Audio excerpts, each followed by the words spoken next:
Hello and Hello. welcome to Curious Casefiles. And you might have noticed that there's somebody missing. Yeah, poor Jamie. Yeah, Jamie's not feeling very well, so I've sent him to bed. Yeah, something in the air. I got all of us a little under the weather here. Well, I don't know about Yeah. all of us. Lisa, you're probably doing okay, huh? Well, that's debatable, love, but yeah. Yeah, he's not doing very great, so he sends his apologies. He's feeling a bit sick today. Yeah.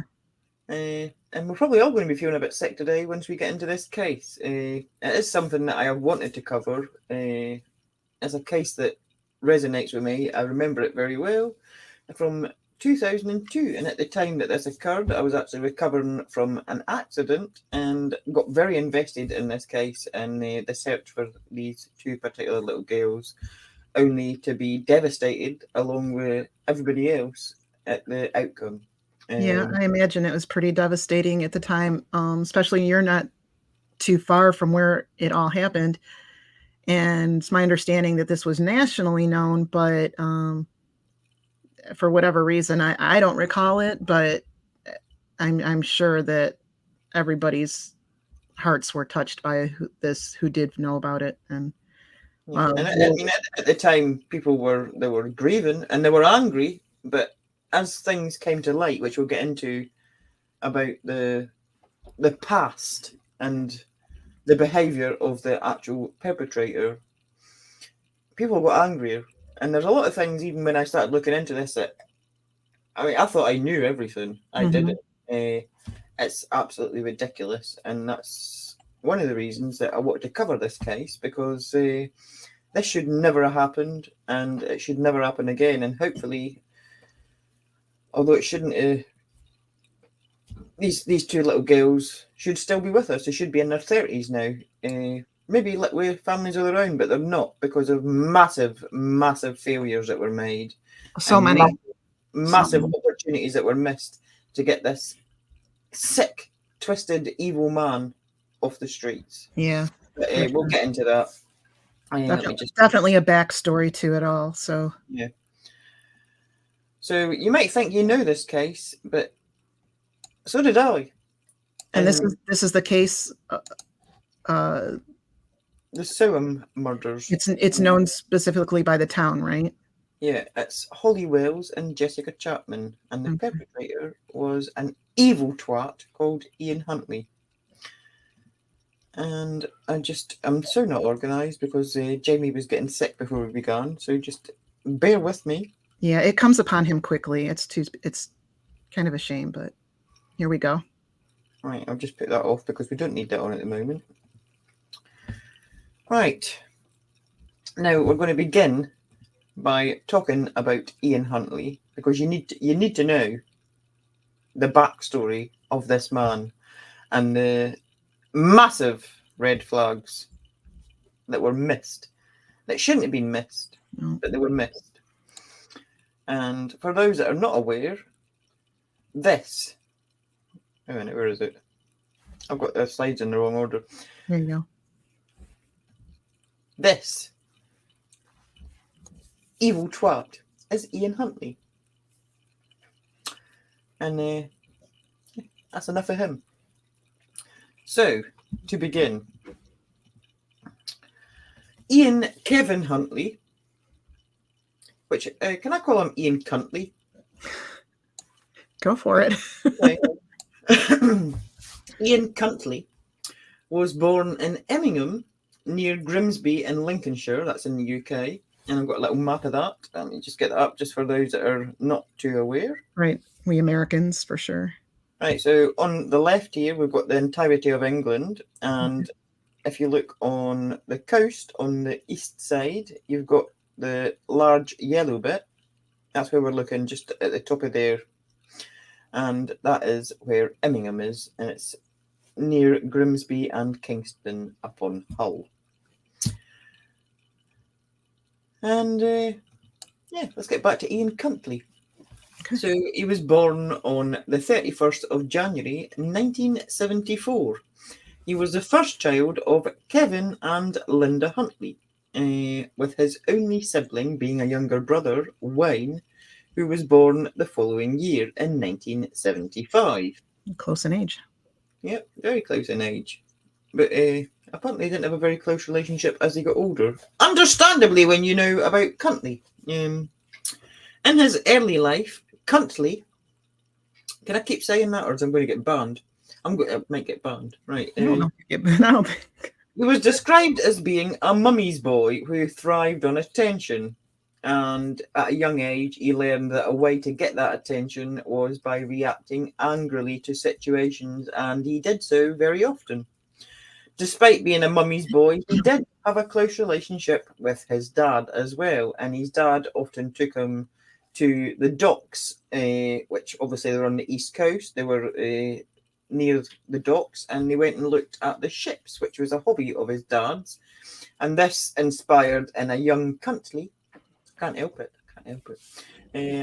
a fascination with vehicles, basically, and that sort of progressed from boats, and he became fascinated with aircraft, particularly military aircraft. And as a child, he had aspirations to join the RAF. Now, you might be wondering why I'm telling you that he had a fascination with military aircraft. We'll get to that a little bit later. Academically, Huntley was described as an average student. He didn't stand out as being particularly gifted in any one area, nor did he struggle. He was just in the middle ground. Nothing significant that made him stand apart from his peers in any positive or negative direction. Although I would argue he's a bit of a stupid twat, but that's just me. Don't come for me. No, it's not just you. Mm-hmm. He was, however, bullied at school. And I'm so anti-bullying, but I can't help but smile knowing that Ian Huntley was bullied at school. I can't help it. Because I know what he did. I know, I know, but and I hear what you're saying. It's just that you do see, and you can't, definitely not going to excuse anything he does, but you can see patterns of people who are bullied or abused or whatever. But this is a particular situation that too many factors came in on. So I'm not even, Being bullied at school is no excuse for what he went on to become. Never. I was bullied at school. Were you? It was a bit shit, but it didn't make me turn into a psychopath. And Ian Huntley turns into a psychopath. Spoiler alert. So so he was bullied at school. Maybe because the kids picked up on the fact that he was a bit of an angry loner, thus making him appear different to his peers, and also because the other children, and I'm trying not to laugh, the other children picked up on the fact that he had a bit of a massive forehead. So they called him Spidehead, and I believe they also called him the White Cliff of Dover. The White Cliff of Dover. They actually have huge white cliffs, like from top to bottom, right? And that's what his forehead apparently looked like. So my goodness. To which he reacted angrily, as he did with many situations. And this, under any other circumstances, wouldn't be funny, but because it's Ian Huntley, I don't care. Yeah. So particularly, as I mentioned, bullying is never condoned. And these kids always carry some of that with them. But I think that we can all agree, especially at the end of this, that Huntley, he was a bad seed.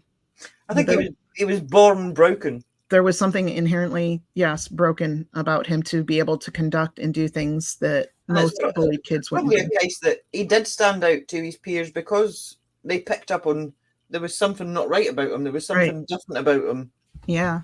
So for a child who was experiencing bullying, Huntley did something kind of bizarre. Usually, most children would try to fit in and not do anything that would make themselves stand out or draw more attention to them, which may exacerbate the bullying altogether, but not Huntley. He decided to form the Grimsby and Immingham chapter of, is it the Bros fan club? Bros. Now, for those of you that don't know, it was a boy band, and they were a bit shit. And they sang a song called "When Will I Be Famous?" And they weren't famous. They looked a little gay. So, Yeah, did I say that out loud? Yeah. you did. So Sorry. for a young man, a child, to actually make this fan club, He's putting a big yeah, target, like, target on his head, isn't he? yeah. So not for a second suggesting that any child deserves, like we said, the right to be bullied, but it is bizarre. Why would you, like, if you're getting bullied, you wouldn't go and form a boy band fan club? No, it's like a big old radar there for the peers, like I'm different, So this probably was Just as likely. a little side note, completely unrelated to this case, but Bros was made up of these two twin brothers were Luke and Mark Goss. And the other one with the dark hair is called Craig, and I can't remember his surname for the life of me because it's different. It might be different, it might be the same. But his mother, Craig's mother, was my primary school teacher. Oh my goodness. Wow. Oh, okay. Yep. Side note. Here we have Side note, yeah. That's my little claim to fame. I was taught by Bross's mum. That's why I'm so crazy. Right. But anyway, doing this and making this little, fan club and being a boy and already having issues probably further made him a target and added fuel to some of that bullying. And as a direct consequence of this, at the age of 13, Huntley was transferred from the school, the Healing Comprehensive School, to Immingham Comprehensive, in part due to the bullying, but mainly because of young Ian's ever increasing violent reactions toward the bullying. So, Ross, though. Really? Anyway, at this point, he joined the Air Training Corps, fueled by his passion for aircraft and his ambitions at this stage, at least anyway, to join the RAF. And that would be what, the Royal Air Force? Is that what the RAF? Yes, that's the Royal Air Force. Okay. And there he is in his little uniform at age 13. Looking all patriotic. So yeah. So he's got aspirations at this point to one day join the RAF, probably because he's fascinated by aircraft, etc., whatever. Mm-hmm. But it was at age 13 that what had so far been a secure and normal childhood and family life, aside from obviously the bullying, because he was a massive Bros fan and he had a massive forehead, there was a change in Huntley. This was triggered by an incident. Brace yourselves. It's starting to get weird. Yeah, this was where it gets pretty inappropriate, but this was triggered by an incident in which he caught his father in bed with his 16-year-old babysitter.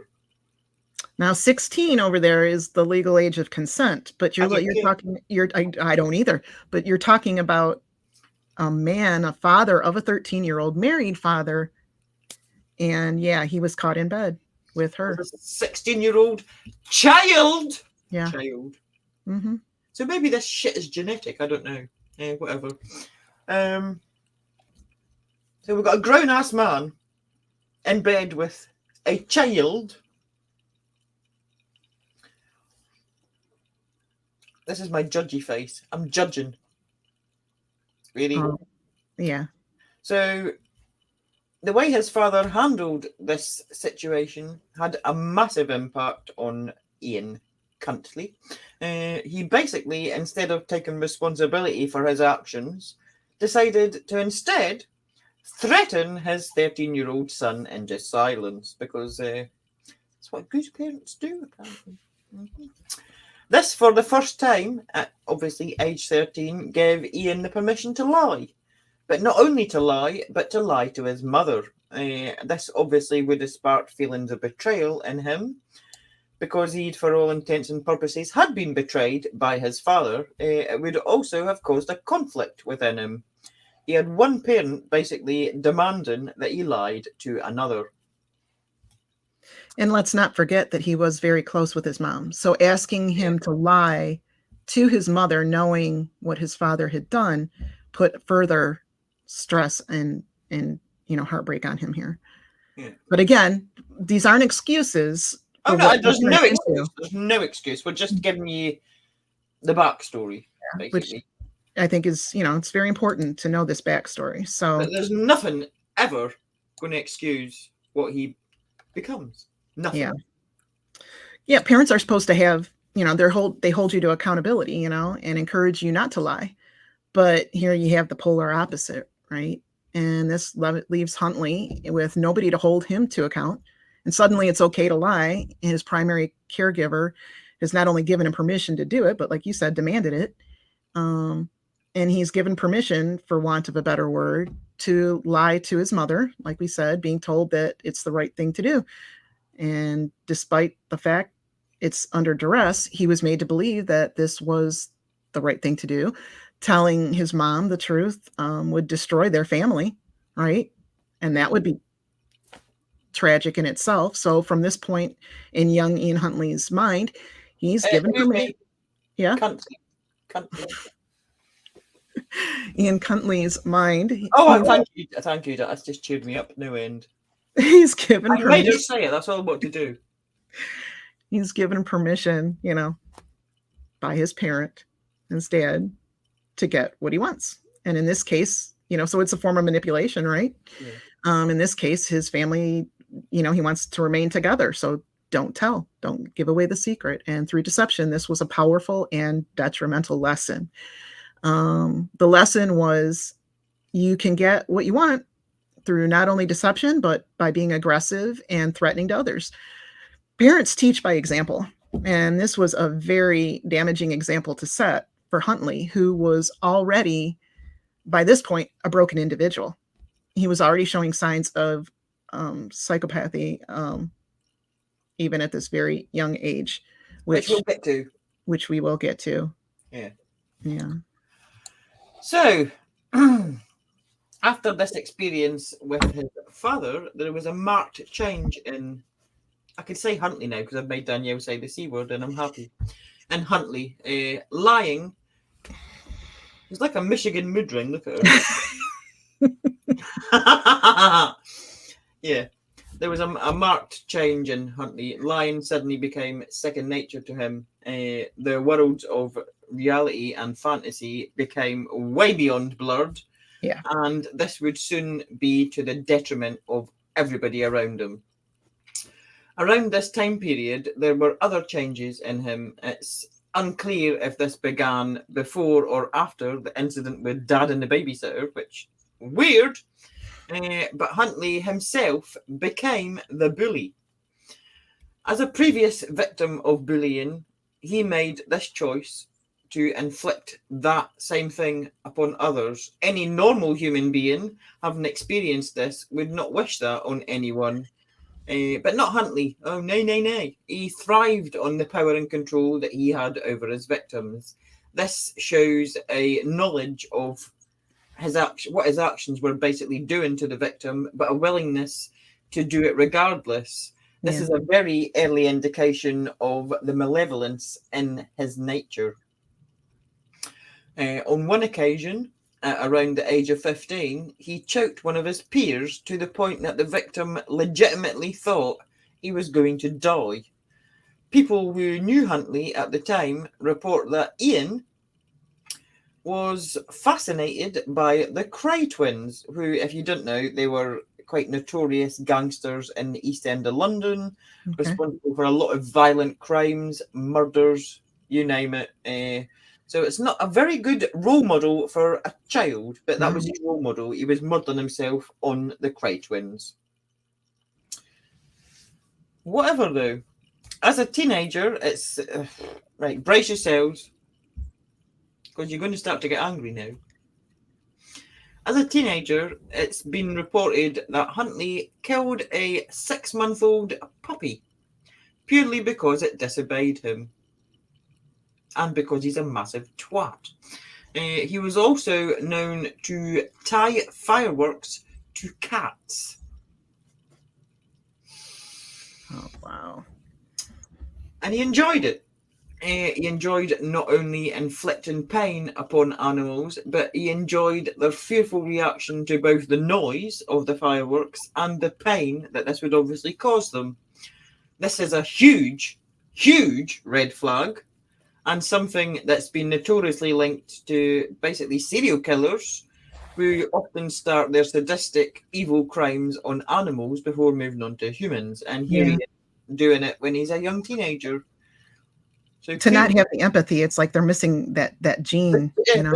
Something not there. It's not there. And Yeah. So even from this early age, there were indications, like she said, that something's not there. There was the psychopathic tendency within him. And he wants to cause pain. He enjoys causing the pain. He enjoys the control and the power that it gives him. He gets to decide when it stops, when it begins, how long it goes, whether that be over the victims he's bullying or the animals who were unfortunate enough to cross his path. There are very worrying signs, red flags, like Lisa said, popping up already that there is something fundamentally wrong with this boy. But they're not the only signs that were missed and ignored. So Ian Huntley would pop onto the radar of authorities multiple times throughout the years, leading up to the horrific events of today's case. And frankly, there were massive failings, massive and missed opportunities. Massive doesn't even cover it. No. I almost, well, we'll get into that later, but I mean, I almost feel there was a whole different thing going on here. But had Huntley been held accountable for his actions sooner, the 2 young lives that he eventually took may have very well been spared in all likelihood. So as a teenager, unsurprisingly, Ian Huntley had few friends. Well, would you want to be friends with somebody that's tying fireworks to cats? Because I certainly bloody wouldn't. Right. But he had plenty of confidence in himself.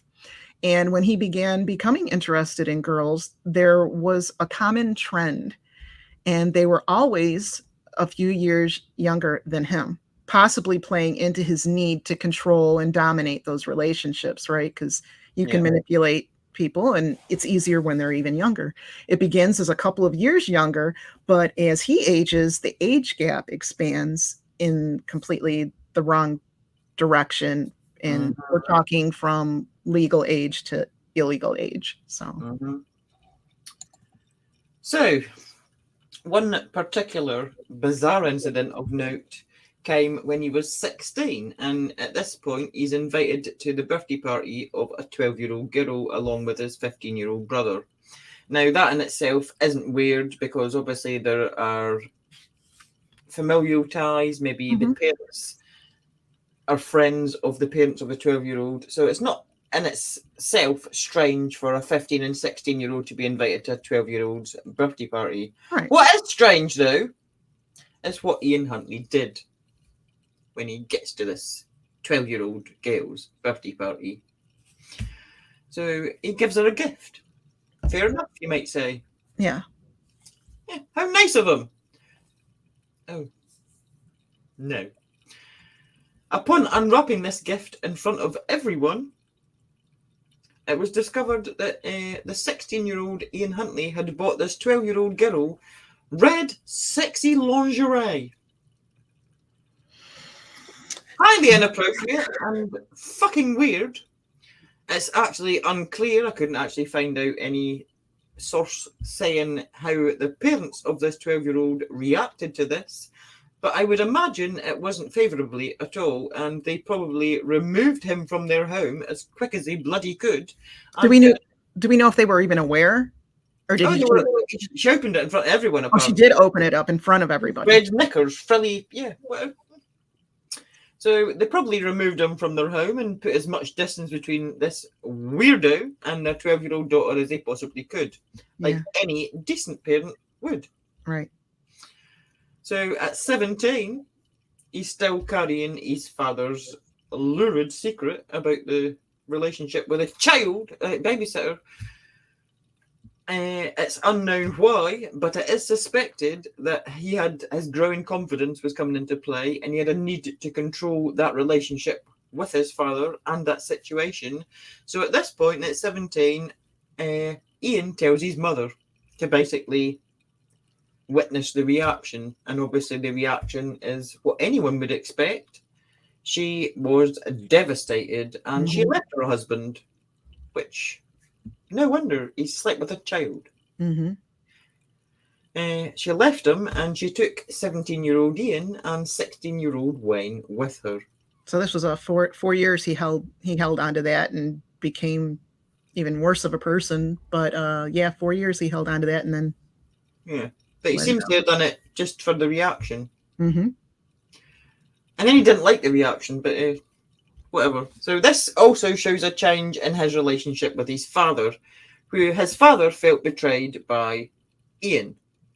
Yeah. Even though he was the one that betrayed him in the first place, but whatever. Weird family, whatever. And he also began drinking heavily at this point. The father, not Ian. His parents officially split up in 1993 when Huntley was 19, and at this point, Huntley's mother entered into a relationship with another woman. And that's apparently said to have had a very negative impact on Huntley, who did not like this turn of events at all. No, he wasn't happy with that. His father subsequently moved to East Anglia and found himself a new partner. So by the time Huntley left school, any and all aspirations that he had in his younger childhood, they were gone. He did not take up further education, nor did he pursue any type of career in the RAF. Instead, he took up menial jobs, from door-to-door salesman to factory worker, but he struggled to keep any employment for too long. And it became apparent why. Because people probably didn't want to work with him because he was going to get a reputation. And it's also said, which I haven't written down at any stage, but he actually feared socialising with work colleagues in case they reacted violently towards him because of his reputation. Yeah. He obviously had a reputation at this point and didn't want people getting too close to know it. But multiple people later commented that having worked with Huntley at various jobs, he made them all really uncomfortable. And it's noted that he was verbally abusive to female coworkers, in effect bullying them with sneers about their appearance, their weight, etc. The fact he only did this to women speaks to his belief that these women were more easy to victimize and not retaliate. So he had some, again, more control and power over them. He probably in his mind anyway. In his mind, yeah. He probably believed that he, had he targeted a man or a male, he may have been faced with retaliation. However, if you were working with him... If I was working with him, Danielle... Yeah. I'd have knocked him the fuck out if he'd started bullying me. Like, you're right. Really? Yeah. I think he underestimated a lot of women. You're going to sit there with your massive forehead and comment on my appearance. Yeah, I think he underestimated a lot of women, you know. Yeah. He also lied constantly to his colleagues and employers, claiming he had been in the Air Force, for example, or claiming he had held other jobs that he did not in order to secure his employment. This is step one right here, him lying and them not checking out his background. That's all I'm going to say. Mm-hmm. Apparently, around 18, he was diagnosed with depression. Go figure. That's it. A minute. Which I'm sure he was, but there was a heck of a lot more going on here than depression. I can't feel any empathy towards this man because I know what he did. So he was diagnosed with depression as a reaction to his parents' separation, according to, the doctors, and the subsequent changes in his life. This resulted in an attempt for him taking his own life at 18 and again at the age of 20. So obviously these were attempts and he did not succeed. Some might say, unfortunately, did not succeed. Yeah. Some people might think that's a shame. Some people. Yeah. Is that bad? Is that bad? You know what? I'm not rather him than the two little girls. I'm not even going to judge. I also wonder, a lot of times in those situations, how strong of an attempt it was, or was it him calling out the fact that he did it twice? Was he looking for attention? Probably. Which is more likely the case than him actually trying to kill himself. Yeah. Or. Mm-hmm. Yeah. So it's during this period, at the age of 19, that he meets 17-year-old Claire Evans in Grimsby. And I've not kept up with my slide. That's Claire Evans. Obviously, when she's a bit older there, but he met her when she was 17. Yeah, so there was just 2 years between this partner. This is quite an intense, fast-moving. Fast doesn't even cover it. Speed! The speed at which this relationship moved is ridiculous. Within days of meeting him, she's moved into his flat. And after a month, he's proposed.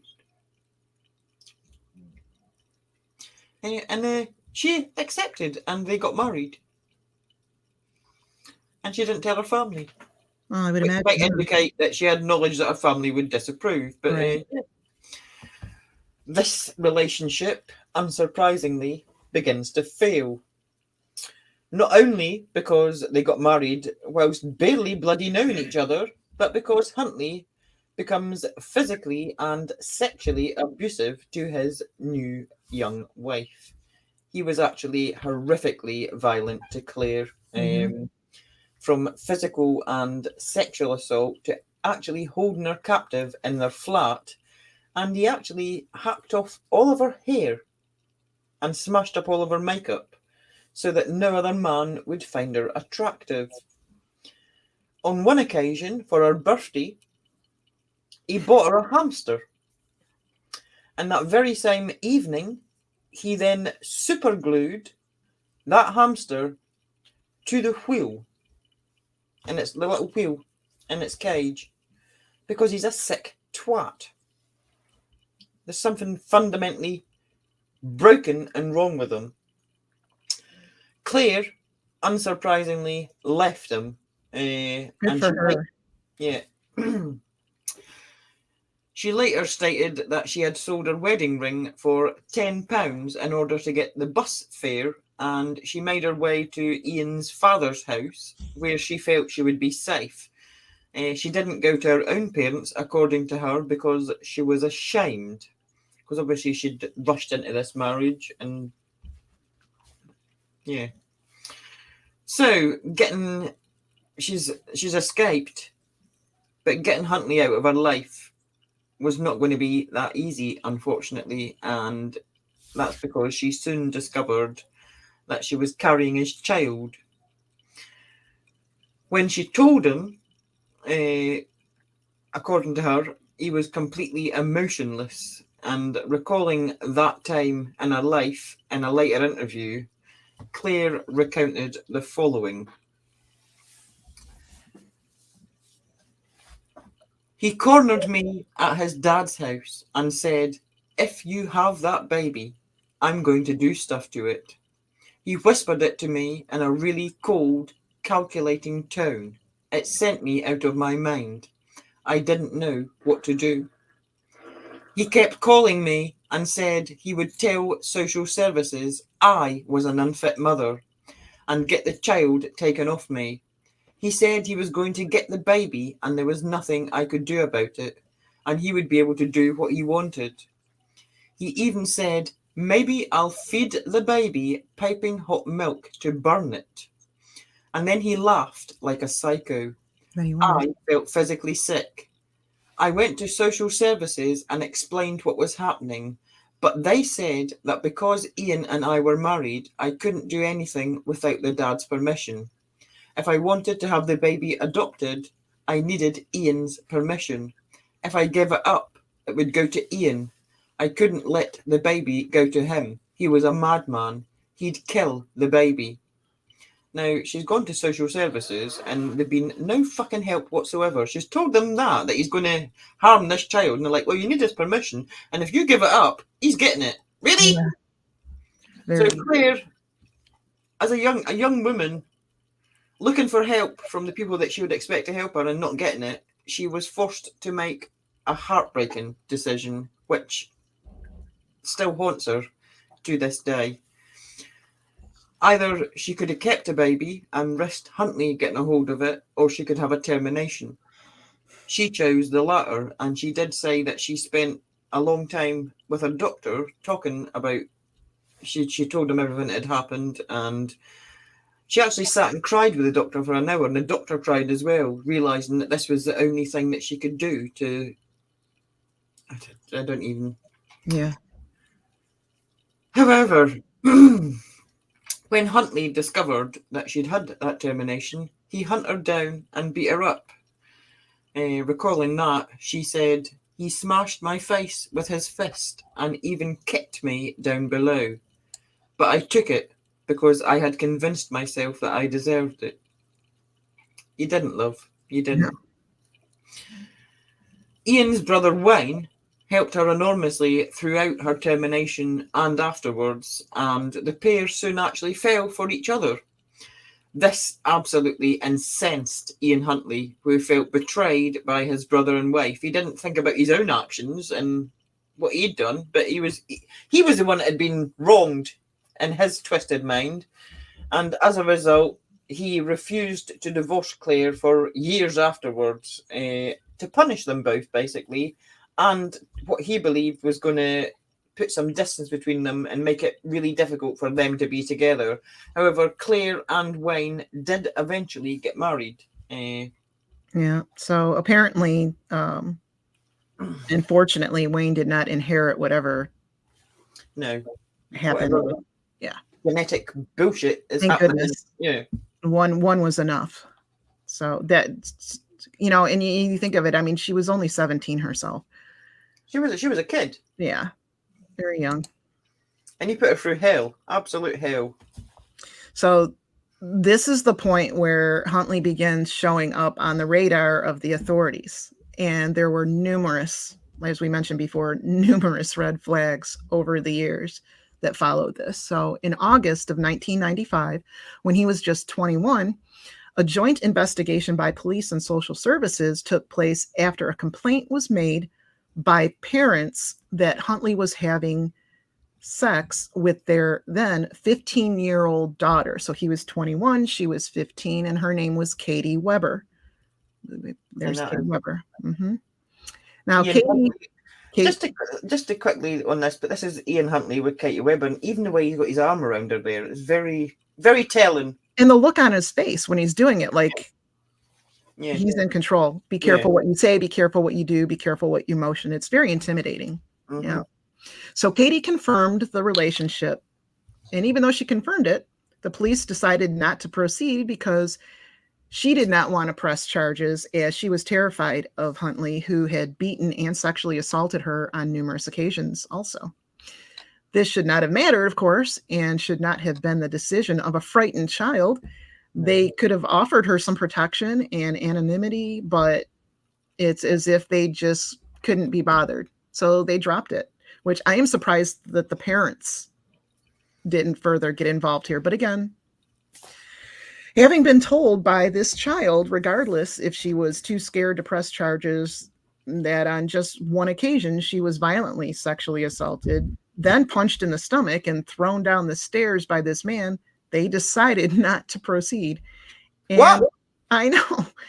And it should be noted that 15-year-old Katie happened to be 3 months pregnant at the time of this incident and went on to have the child, which in itself was a massive piece of confirmatory evidence, because DNA would be present, right? Yeah. DNA-wise, they've got all the evidence they need there. The fact that this child exists. Yeah, because there would have been a sexual relationship with an underage girl. But again, they did nothing. They did nothing. Nothing. And it's unfortunately not the first and not the last time. This is so infuriating. I was getting so angry going into this because I had an inclination that there'd been things in the past, but not to this extent. Well, no. Hold on, because 3 months worse. 3 months later, in November 1995, he broke into a home in Grimsby with an accomplice. So apparently he had a friend at some point. I couldn't find who that accomplice was. Obviously, it's not been put on record. And he stole some electrical goods, some jewellery and some cash. He was arrested the following March. But the judge simply put the charges to lie on file. And for those, even in the UK, that don't know what that means, I'm sure America's got a different justice system. And what, lie on file? What does that mean? I looked it up to find out exactly what the definition was for you. So basically, when something is said to lie on file, it means that there's enough evidence there that the crime took place. but the judge in the case felt that it was not in the public interest to proceed. So the judge in this case felt that it was not in the public interest to prosecute Ian Huntley. Now remember that as we move forward, it was not in the public interest to prosecute Ian Huntley. I beg to differ, but that's just me. No, it's not just you. That same month that he was arrested for that burglary, social services received a report that he was having sex with an underage girl. This is not pursued by social services. So again, another report. Right, what?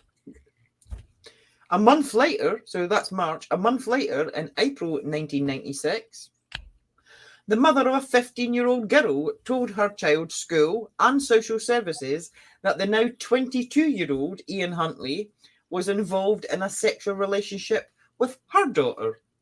Social services were told about the allegations, obviously, and they informed the police, but the matter was not progressed because the family reportedly didn't want the police involved. Now, frankly, at this point, I don't fucking care. I don't care. This is the third incident on record. I mean, there's probably more, but this is the third incident of him being reported as being in sexual contact with a child within 8 months. 8 months. Yeah. So it should have been up to the authorities, right, to make the choice to proceed and hold him accountable. Not a frightened child. Not parents that don't want to go through the trauma. They should have done it anyway. 8 months. 8 months, and they've had 3 reports and decided, you know what? Just ignore that. Maybe it'll go away. Well, they certainly didn't have the best interests of their community. I mean, talk about a place not to be raising your children when you look at the pattern of how they did not handle things. But if you think that's it. No. In May of 1996. That was April, well, no, just a month later. A joint police and social services investigation was launched into allegations Huntley was having sex with a girl who was just 13 now. The girl apparently denied she'd been in a sexual relationship with Huntley, and that was accepted. I mean, obviously I'm not doing that, Mom, Dad, whoever, and that was accepted despite the previous plethora of allegations. And Huntley was not even spoken to by the police on this occasion, didn't even interview him. So wait a minute, we've had several reports over the last 8 months, no 9 months, because we're next month, that this man is continually and consistently entering into relationships with children. One of them has had a baby. Mm-hmm. Yep. And there's another one coming told us, but we won't even bother interviewing him. Which makes, so... What the fuck is going on? Good question. I do apologise for swearing, but I can't help it. There's nothing... Look, what the... Well, between 1998 and July 1999, Huntley faced 3 separate accusations of sexual assault. On 2 occasions, the charges were dropped after the police decided there wasn't enough evidence to proceed. Despite both of the victims having agreed to intimate medical examinations and claiming the horrific violent assaults they endured were 100% not consensual. Huntley claimed that they were consensual, of course, and thus the police... Because he's not going to admit to it because he's... Yeah, so they dropped the charges. Apparently taking his word for it.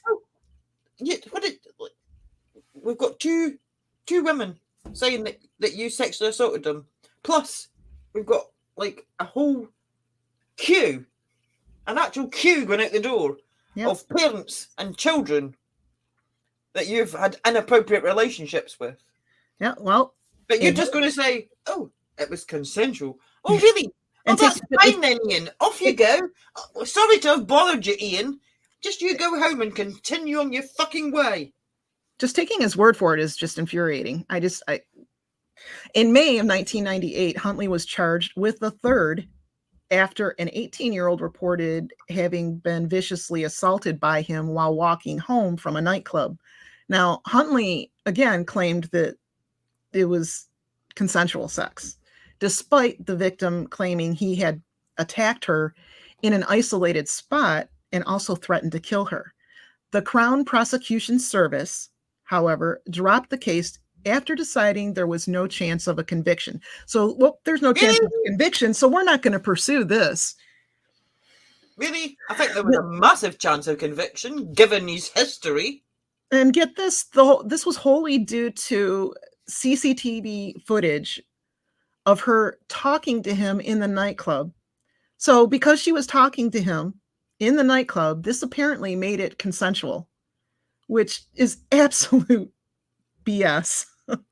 Bullshit, Danielle. It's bullshit. It's bullshit. So if somebody is apparently, according to whoever was in charge of the Crown Prosecution Service at this time, who clearly shouldn't have been given that job because they're a massive moron. If you are filmed on many of the CCTV cameras all over the country, just even looking at somebody that later goes on to attack you, then you've consented. You know, normally in other cases, it has been using the CCTV footage that shows the fact that they were talking to each other could substantiate the fact that later there may have, because there was contact. Not negate it. Not negate it. No. You mean that she actually spoke back to him in the nightclub? Well, so this is just can't possibly have done nothing later then, can he? It's beyond disgusting that the CPS had the mindset that if a victim spoke to their attacker, that this automatically makes whatever they decide to do afterwards consensual. I mean, shame on them. It makes no sense. Shame on them indeed. So in July of 1998, a young girl, she had been the victim of a serious indecent assault after being dragged into an orchard by a man called Ian 10 months earlier when she was just 11 years old. The reason for the 10-month wait to report it was that he had threatened to kill this poor, terrified child if she told anyone. Huntley was then living on the same street as the victim at the time with his 15-year-old girlfriend. Hello? And was obviously on the police radar, despite the fact that they seemed to just be letting him do whatever he wanted. I'll say it for you, Danielle. They'll let them do whatever the fuck he wanted. Yeah. And he was learning that he could do whatever the fuck he wanted and he'd get away with it if he just said, that was consensual. Oh, really? Oh, sorry, Ian. Off you go then. Well, he was arrested, but he denied the allegations, and the case was dropped by the police yet again because he said it wasn't me, so it must not be me. I don't know what hold he had on people. Like, what the hell's going on here? So getting back to like all of these cases and things, like I said, I felt like there was more going on. To me, this is almost like a spirit, like, you know how people say, oh, the stars were aligned and it just, things were moving into everything was working out for him. And in such an evil way that I feel like there was an evil, massive group around him just clearing the path for him to do whatever he wanted and to put these people in a trance. Mm-hmm. And he's just getting away with it, and it's teaching them that there's no consequences. Right. Absolutely no. Look at the shit-eating grin on him. I could do what I like. And all I've got to say is, wasn't me, and I'm fine. No consequences. But there's more. Oh, we're not done. So in July of 1999, very short time period, all this happens very in quick succession. It's not like... Yeah, he wasn't worried. He wasn't worried about, I better lay low. It's not like an incident was reported and then he didn't do it, and then several years later, something similar happened. It's like week after week. And also, these are just the ones that were reported. What about the ones that wasn't reported? Because there will be ones that wasn't reported. There will be children, whether they were 14, 15, whatever, that actually thought they were in a relationship with him and didn't report it because he'd manipulated them and groomed them. There will be more. So in July 1999, Huntley was questioned after a young woman reported being sexually assaulted. He was questioned, obviously, because of the previous allegations that the police had done nothing about. But the woman later recanted her allegations, the speculation here being that that was based on fear and intimidation because he always threatened his victims. Oh, there was intimidation, okay. Yeah. Nonetheless, the police then dropped the investigation again. Where not to live? Grimsby. Yeah. So, however, it should be noted that during this investigation, Huntley was arrested, even though they did drop the investigation. He was arrested and he was remanded into custody at Wells Prison in Yorkshire. And I've got a picture of that, just because you like having pictures. So, that's Wells Prison in Yorkshire. Okay. But he spent a week. Full 7 days. 7 days. Bless him. What a bloody shame. And he reportedly absolutely hated it. Because Which is actually, the fact that he didn't like it almost was a good thing. It is a good thing because we know what goes on, right? Well, it's a good thing and a bad thing, which we'll cover. Yeah. He hated these 7 days that he spent in custody because child sex predators are not treated very well in prison. Unsurprisingly. This may have been a turning point for Huntley, though, because there is actual historical evidence that when child sex offenders spend time in prison and are not treated so great, that when they get out, they often then go on to kill their victims so as not to leave behind witnesses, because they don't want to return to prison to be treated the way they were treated. I don't know if I fully believe that theory. I think that people who do this, they were going to go on to do this anyway. That's how I feel. There's more motivation to, though. Yeah, maybe. Yeah, they've obviously got it in them to do it, but so we're now in February of 1999, and I just need to take a little drink because I've got a tickly throat. So excuse me. So professional. Yeah. We're now in February of 1999, and the now 25-year-old Ian Huntley meets 22-year-old Maxine Carr at a nightclub in Grimsby. So yeah, an actual young adult, not a child. Well, she actually, although she's 22, she's very immature and she does appear to look younger. So, but yeah, the two quickly formed a relationship. Maxine Carr claimed that she was immediately attracted to Huntley. Why? No idea. But I digress. She apparently liked his confidence, which is narcissism, love. He's a narcissist. But you can call it confidence if you like, but whatever. Carr, at this point, as Danielle had said, was his oldest girlfriend that he had ever had. But she obviously did appear younger, and she was massively immature. But yeah. So we're going to go now, and we'll pause and stop with Ian for a moment here, and we'll go over to Maxine's history briefly. So Maxine Carr, pictured here, she was actually born Maxine Ann Capp in Grimsby, Lincolnshire on February 16th, 1977. She was the second of two daughters born to Alfred and Shirley Capp, with her sister Haley being 10 years her senior, having been born in 1967. So the marriage between her parents broke down when she was just 2 years old in 1979, following which Shirley, her mother, moved with her two daughters to the village of Kilby in Lincolnshire. After the separation, Alfred became estranged from his children and refused to provide any financial support, and Maxine and Haley were raised by their mother and grandparents from this point on.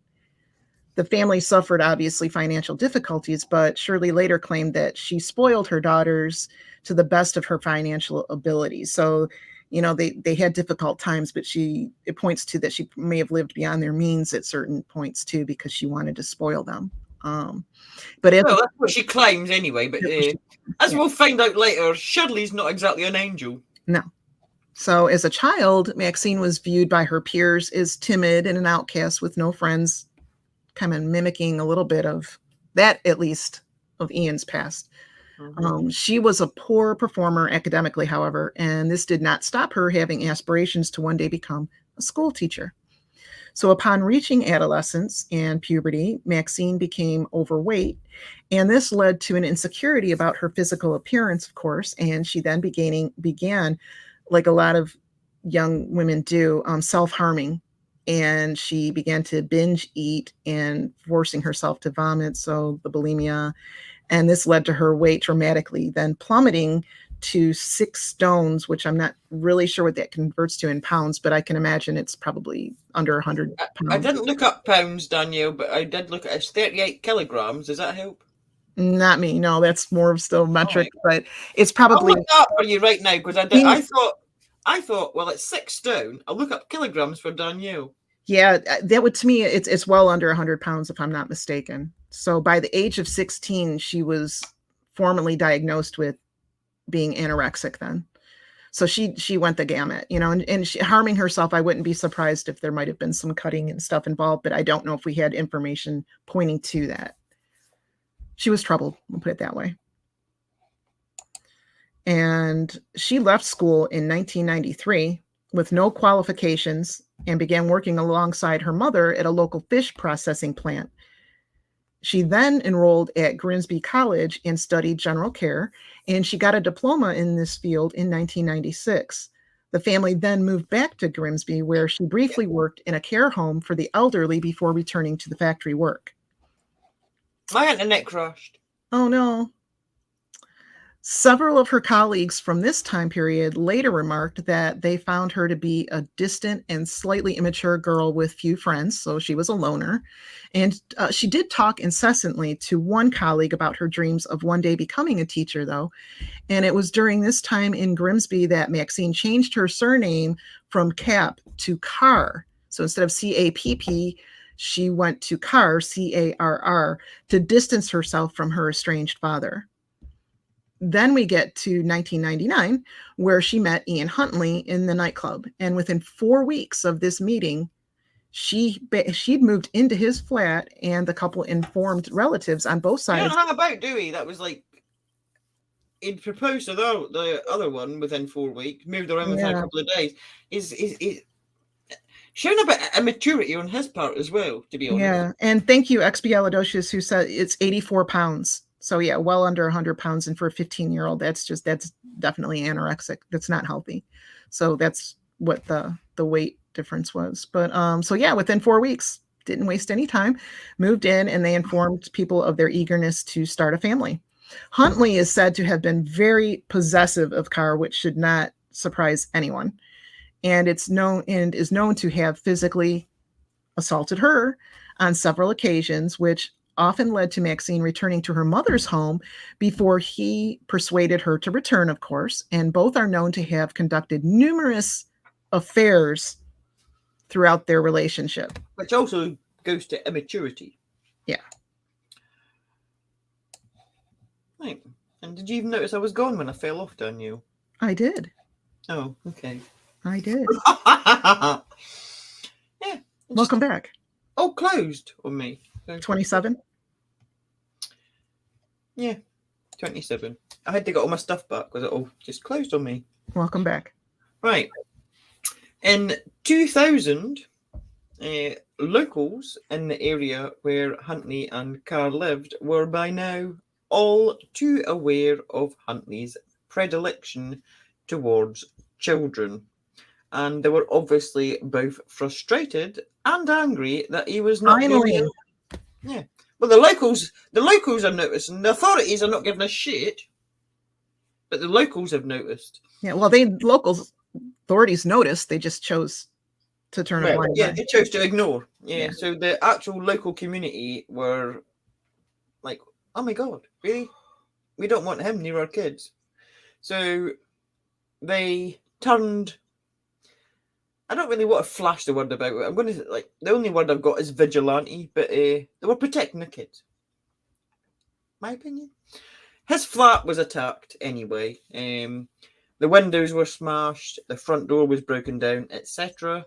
Because these locals knew that this man was a dangerous predator and they did not want him living in that area near their children.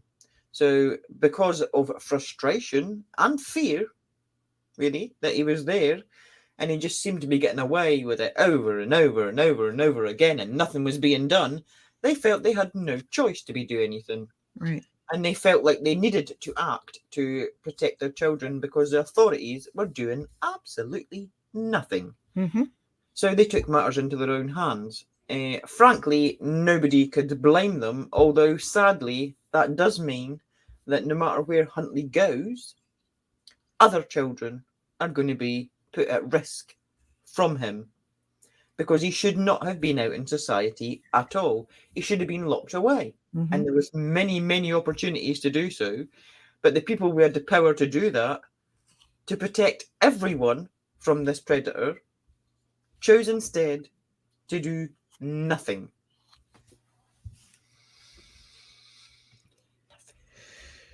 Makes me wonder what was going on in that town with these individuals. For what we know that happens in other underground type of areas, it just the fact that this was so ignored and allowed to go on by the authorities, just I have so many questions and thoughts that we'll never know, but certainly makes you wonder. It does. Is it me still? Were you done with that one? I think so. Was I? Okay. All right. Yeah. Well, Huntley at this point has never been convicted of anything, despite the plethora of sexual assault accusations against him from young women and children, and an obvious pattern in his predatory behavior. Why the authorities continually did nothing, despite Huntley being flagged multiple times for similar offenses, it's baffling, like we said, and it's devastating given the consequences of this inaction. Mm-hmm. So after the community in Grimsby targeted Huntley, he began looking to relocate. And he had recently reconnected with his father, who was living in East Anglia, is it? East Anglia. East Anglia, and working as a school caretaker, of all things, in Littleport near Ely. Ely, yes. You said it right. Yay. Ian and Maxine moved to East Anglia in 2001.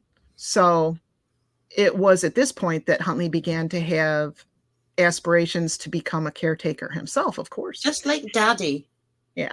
And he learned of a vacancy from a senior caretaker in Soham Village College, which is actually not a college. It's a high school. Yeah. But some of them are called colleges. Yeah, it could be. Well, they're not really in the UK. Absolutely bizarre for me as well, because when they said college, it's actually a high school. Yeah, well, I can't speak for all areas, and I don't know of any here in Michigan, but I know in New York, for instance, my sister worked out there as a nanny some years ago. Some of the schools there were actually called colleges as well, and they weren't. So for whatever reason, we are talking a high school with teenage girls in it. Yeah. So Huntley applied for this position, and it was actually, I think, through his father that he found out about this caretaker job. Yeah. So he applied for this job. Having worked in education, he probably would have got like an internal, it's like local authority is in charge. Yeah. And he would have known about all the vacancies within that local authority, and he would have found out before it went out publicly. I only wish that the people of Grimsby would have one of them would have followed where he might have gone to, and at least put a word out to the authorities, or somebody, or a parent even, like, hey, keep a lookout for this guy if he gets anywhere near. It was, I mean, we're talking like 2001, 2002. It wasn't as easy to just jump on internet, and he did actually, when he and, I didn't add this in because I didn't find it relevant, but now that you've said that, when they left Grimsby, they told people that they were moving to America. Obviously, people knew that he was a massive pathological liar and didn't believe him, but I don't think they actually knew where he was going, so it wasn't as easy to just jump on the internet and find out. Yeah. But Yeah. And God forbid the authorities in Grimsby would have put out any kind of notification anywhere. Anyway, Huntley applied for the job as the caretaker using the name Ian Nixon, although he did indicate on the application that he had an alias by the name of Ian Huntley. So he put under the application that he was Ian Nixon, but for any aliases, should be important to note, he did put Ian Huntley. Mm-hmm. So it appears that no background check was completed, even though he's working around kids. Which just blows my mind. Yep. So no background check was completed either before his interview or after he gained the job of senior caretaker at the school, which in itself is weird because he had never done this type of work before. And yet he was given this position of not just caretaker, but senior caretaker. So because of his position as the school caretaker, his employers secured him the tenancy. They gave him a place to live at 5 College Close, which was this address. It was 5 College Close. I think we have I've got as well. So yeah, this came with the job. He got this. This is really quickly, just to show you, that is where Soham is, where the little arrow is. Okay. And this is 5 College Close. That is the residence in question. So he and Maxine Carr moved in late September, and he began his new position on November 26th and remained in that position at a high school surrounded by potential victims until his eventual arrest, which we'll get to. Mm-hmm. In February 2002, through Huntley, Maxine Carr began working at the nearby St. Andrew's Primary School as a voluntary teaching assistant. Now, obviously, she didn't have a past of being a predator, although her lifestyle of these affairs being while married is very questionable. And she also didn't have any academic qualifications. Left school with nothing. Exactly. So she began. But she lied. She lied. She began as a volunteer teaching assistant. She lied about her academic. Had all these school qualifications. Yeah, she lied about them, about these qualifications. And they didn't check. Nope. She helped out in the fifth, what we would call probably 5th grade here, but they call year 5 class over in the UK. Primary 5. Yeah. And this is, so we're talking 10-year-olds, roughly.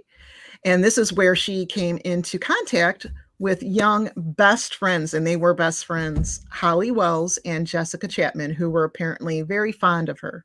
She appeared to be very likable. Yeah, and I have also got... These girls were so sweet. Really quickly before I move on, because I've missed a picture. This is Soham Village College, the local high school. It's not a college, it's a high school. Right. Just to give you a visual. So he was a caretaker there. Maxine became a voluntary school teacher at the primary school where Holly is here, but it's close by. Yes. Yeah. So we're now going to tell you what we obviously...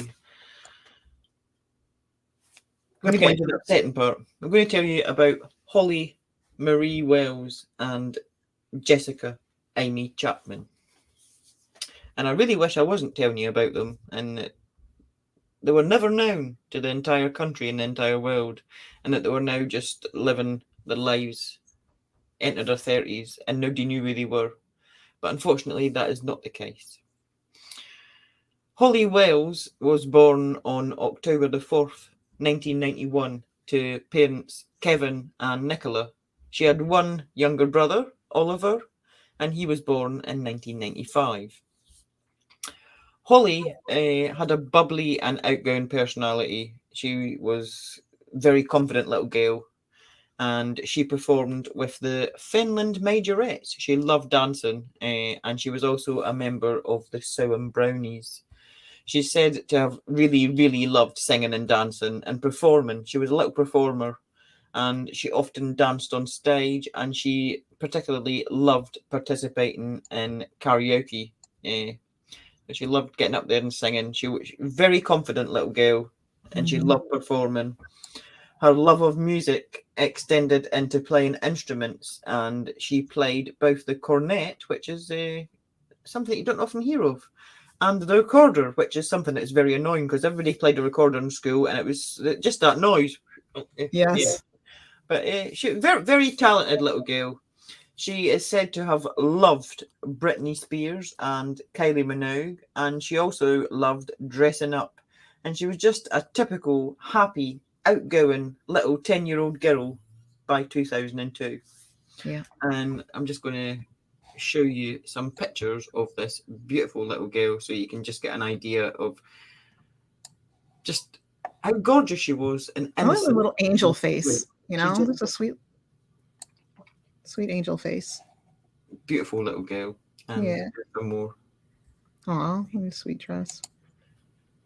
So her best friend was Jessica Amy Chapman, who was born on September 1st, 1991, to Sharon and Leslie. And she had two other siblings, Rebecca, who's 7 years older than her, and Allison, who was 4 years older than Jessica even, right? Is that how it went? No. Oh, wait. Okay. So yeah, Rebecca was 7 years her senior, and Allison was 4 years older. 4 years older. Yeah. Okay. So Jessica is described as being more of a tomboy, not as much of a girly girl as Holly was. And she loved sports. She loved swimming and playing football for the Soham under 11s club, and is said to have had a beautiful smile. And Jessica, like Holly, was described as a kind, caring girl by all who knew her. At the age of 4, she met Holly, so they'd been friends for quite some time, and the two soon became best of friends and were joined at the hip. Often mistaken for sisters, the two had a very, very close bond. Both were absolutely adored by their families. Both had talents, and they both came from wonderful homes with loving, caring parents, supportive, and a supportive extended family network as well. These girls were looked after, cared for, loved, and encouraged. Yeah. And we have pictures of Jessica as well. It's Jessica. Yeah. Another beautiful little girl. Yeah. Oh, her dog. Innocent. And this, I believe, the one on the top right is shortly before the event of today's case, where she'd just come back from a holiday with her parents in Menorca, and I believe that was where that picture was taken. Yeah. So, beautiful little girls. It's actually really sad to look at these pictures, but so we're now in August 2002, and it's Saturday, the 3rd of August. 25-year-old Maxine Carr had gone to Grimsby that weekend to spend time with her mother, Shirley. Apparently, it was commonplace for Maxine and her mother to frequent local pubs together and get drunk, basically. They were well known in the area. Yeah. And they had been drinking that weekend. And when Maxine drank, she apparently gained confidence and became flirtatious and often pursued other men. She was actually witnessed this weekend on that Saturday kissing a 17-year-old boy. Barely legal. But, what the hell is going on? But whatever. It's been speculated that she was in a secret relationship with this 17-year-old boy, but there is nothing concrete on that. It's just purely speculation. But Huntley did actually suspect her that she was cheating on him, but he was cheating on her, so whatever. Mm-hmm. And he actually had tried to restrict her access to alcohol because she became flirtatious and more confident when she had had a drink. Huntley had apparently tried to contact Maxine Carr that Saturday, on Saturday, the August the 3rd, and she didn't get back in touch with him. She didn't actually get back in touch with him till early the next evening on the Sunday, in which a short, heated argument followed over the phone, after which I think it lasted a couple of minutes because they'd looked into phone records later.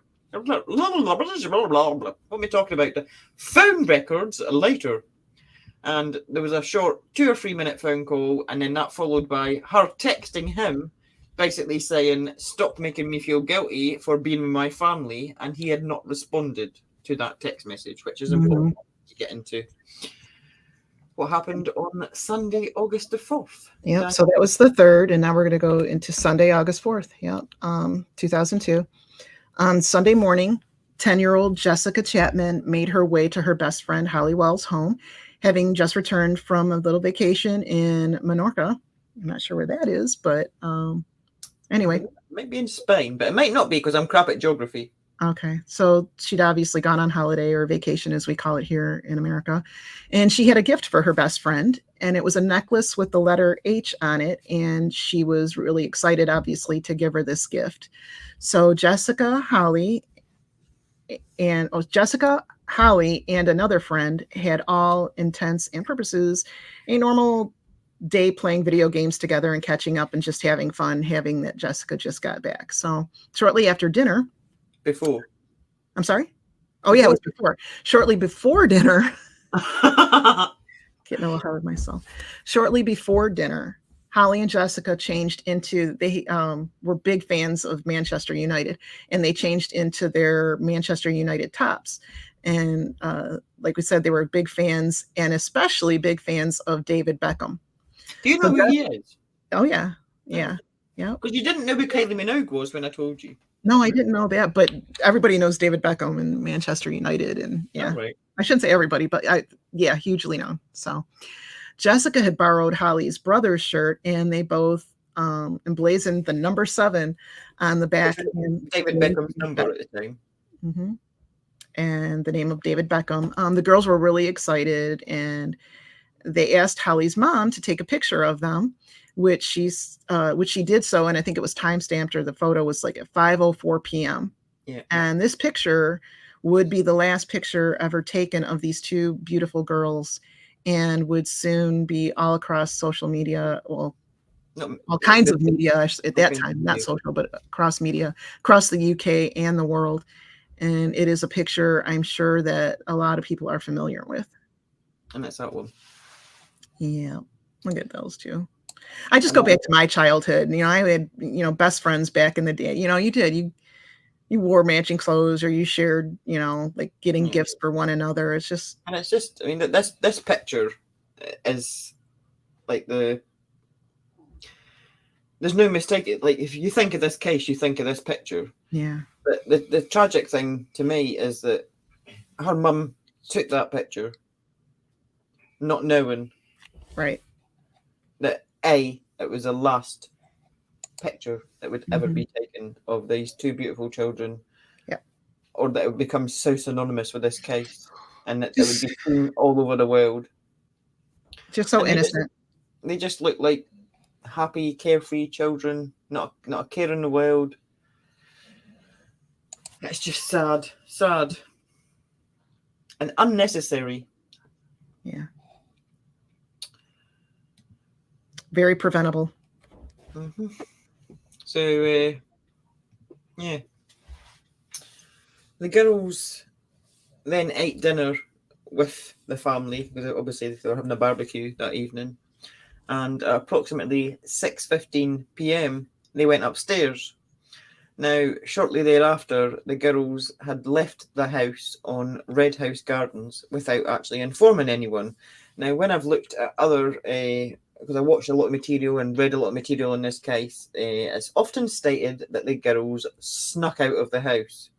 I'm not going to use those words, because they didn't do it maliciously. They didn't sneak out of the house. They were 10-year-old girls, and they just went and done it, just without even thinking about it.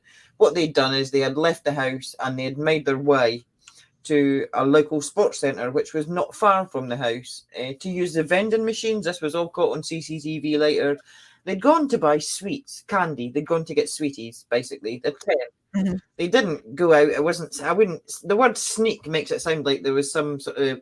No, I think the parents were having a good time visiting or what have you, and the girls just said, "Hey, let's go." They just popped to go and get sweeties. That's all. Let's go get some candy. And they weren't going to take long. They didn't tell anybody. They didn't think obviously you didn't think, oh my God, something terrible is going to happen. But yeah. So CCTV captured them en route to the sports centre, still wearing their little matching Manchester United tops. They arrived there just before 6:30 p.m. A witness driving past spotted them on the way back from the sports centre when they got their sweets, walking along College Road with their arms linked. And he specifically recalled that because he said to his wife as he drove past, "Oh, look, two little Beckhams." And he really specifically recalled that. And just the fact that they're walking up the road with their little arms linked with their sweeties, it's just tragic. When you think about the events that were about to unfold in these two little girls' lives. So from this point onwards, it's unknown and will probably never be known exactly what happened, because the only person that knows exactly what happened is Ian Huntley, and he's a narcissistic wanker, and he's never going to give that information because it gives him power. This is because on their way home, they unfortunately passed by 5 College Close and encountered 29-year-old Ian Huntley, who had just gotten off an angry phone call with Maxine Carr, who had ignored them for nearly 24 hours, and he was angry and he was enraged. As and you these previously little stated. girls were in the fucking wrong place at the wrong time. Well, no, he was in the wrong place at the wrong time because he should have been in prison. Yes. A little map before we continue, just to give you an idea of the proximity and the location.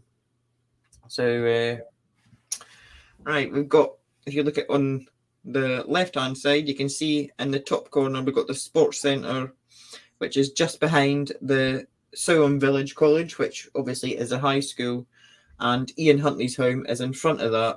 And right in front of Ian Huntley's home, obviously, because he's on number 5 College Close, that is the road the little girls were walking up. And we've got a little map on the other side just to show you the route that they'd taken. So number 1 on that little map, Holly and Jessica left the house at 4 Red House Gardens, and they'd made their way. That's the route that they took, and they were captured on CCTV and witnessed, obviously, by people like the guy driving past in his car. And that's the route they took. It just had to be that route, you know? Yeah. So sad. So because they did take this route, they passed by Huntley's house, and he struck up a conversation with the girls, and the two girls they knew about stranger danger, but Huntley wasn't exactly a stranger through association, right? Because they really loved Miss Carr, and they knew that Miss Carr lived there, and he was the caretaker of the high school. So in their mind, as a 10-year-old, you're going to think that somebody that works at a school is obviously, there's nothing dodgy about them because they've got a job at a school, even at 10. And if Miss Carr was okay with him, why shouldn't they, right? Yeah, because even adults do that. Yes, you associate. Well, she's okay, so he must be okay. Yeah. So it's not confirmed, but it's speculated that he lured them into the house by lying and saying that Maxine Carr was inside. But as we know, she wasn't. She was in Grimsby, whether voluntarily or by force. These girls entered that house and they were never seen again. I'm willing to bet that it was voluntarily. I don't see that the two of them, I think they would have made a scene if it was forced. But again, this is just speculation at this time. And Huntley, as we know, he's a pathological liar. So it's not a massive leap that he used deception to lure them into the home. But under exactly what pretense, we'll never know. Now, at around 8 p.m., Nicola Wells entered her daughter's bedroom to invite them down to say goodbyes to the guests, to be polite. And the guests were leaving the barbecue. And she discovered that the girls weren't there. And this alarmed her, of course. And both her and her husband searched the home and nearby streets looking for the pair. At 8:30 p.m., Holly's curfew had expired, and Nicola phoned Leslie Chapman to ask if the girls were over there, only to discover that they weren't. And the Chapmans themselves were getting worried that Jessica had not yet returned home also. So they began frantically searching for the girls, and the police were called at 9:55 p.m. and reported as missing by, both sets of worried parents. Can't even imagine. I can't either. Can't even imagine. No. So the police, in Soham at least, immediately sprung into action. We're not talking about the Grimsby police, who are wankers. Right. But the police immediately sprung into action and launched although the Soham police force do have some things to answer for. Yeah. So they sprung into action and launched an intensive search for these two missing girls. It was obviously very out of character. They come from loving homes. There was no issues with these girls, and there was something wrong here. They'd not run away. They knew that something was wrong here. So over 400 officers were pulled in from neighbouring forces and were assigned full time to search for these two little girls. They conducted extensive house-to-house inquiries in the entire village of Soham, and the local area was vigorously searched by police. And I mean, they were on their hands and knees doing a fingertip search of the local area. Yeah, they did put the effort in, although there was failings before, which we'll get to, and after. But hundreds of local volunteers also joined in with these searches, as well as United States Air Force personnel who were stationed at nearby air bases, because of where they are in East Anglia, there's a lot of air bases around that area, which is a thing that attracted, unfortunately, Ian Huntley to the area because he loved military aircraft. So the media obviously also descended upon the little village of Soham en masse, and soon the plight of these two missing 10-year-olds was plastered in newspapers and on television sets across the UK and indeed across the world. Everyone knew the faces of these two beautiful girls, and everyone emphasised with the parents and prayed for their safe return. And I remember it very, very well.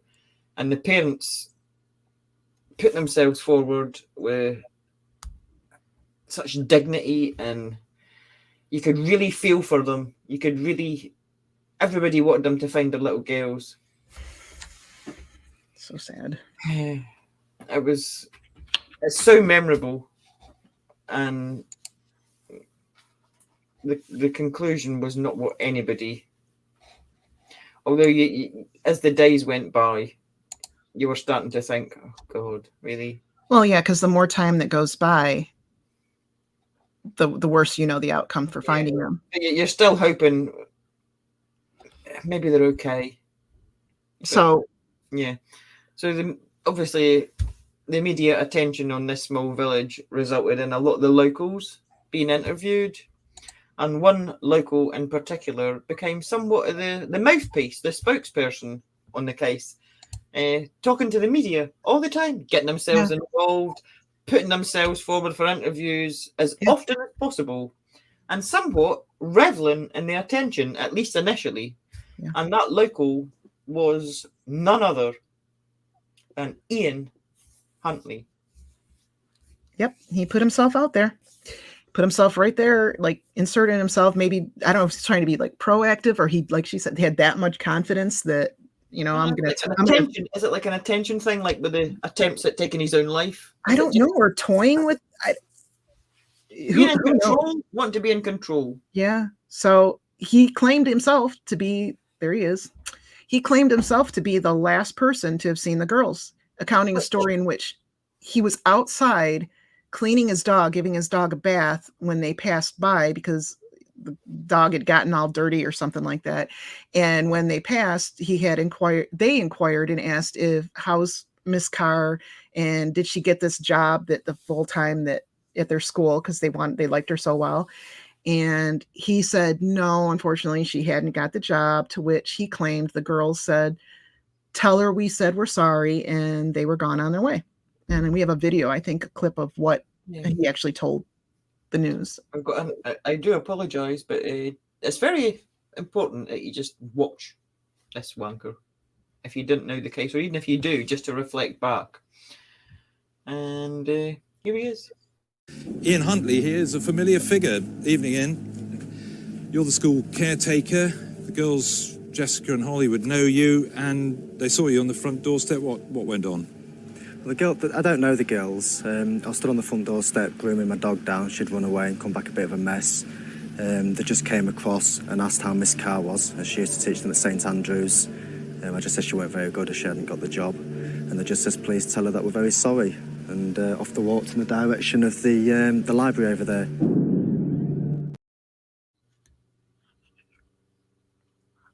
I think I just vomited in my mouth a little bit, but yeah. Notice straight away, I don't know the girls, but yeah, distancing himself. But he didn't need to say, very important, he didn't need to say that he'd seen them at all.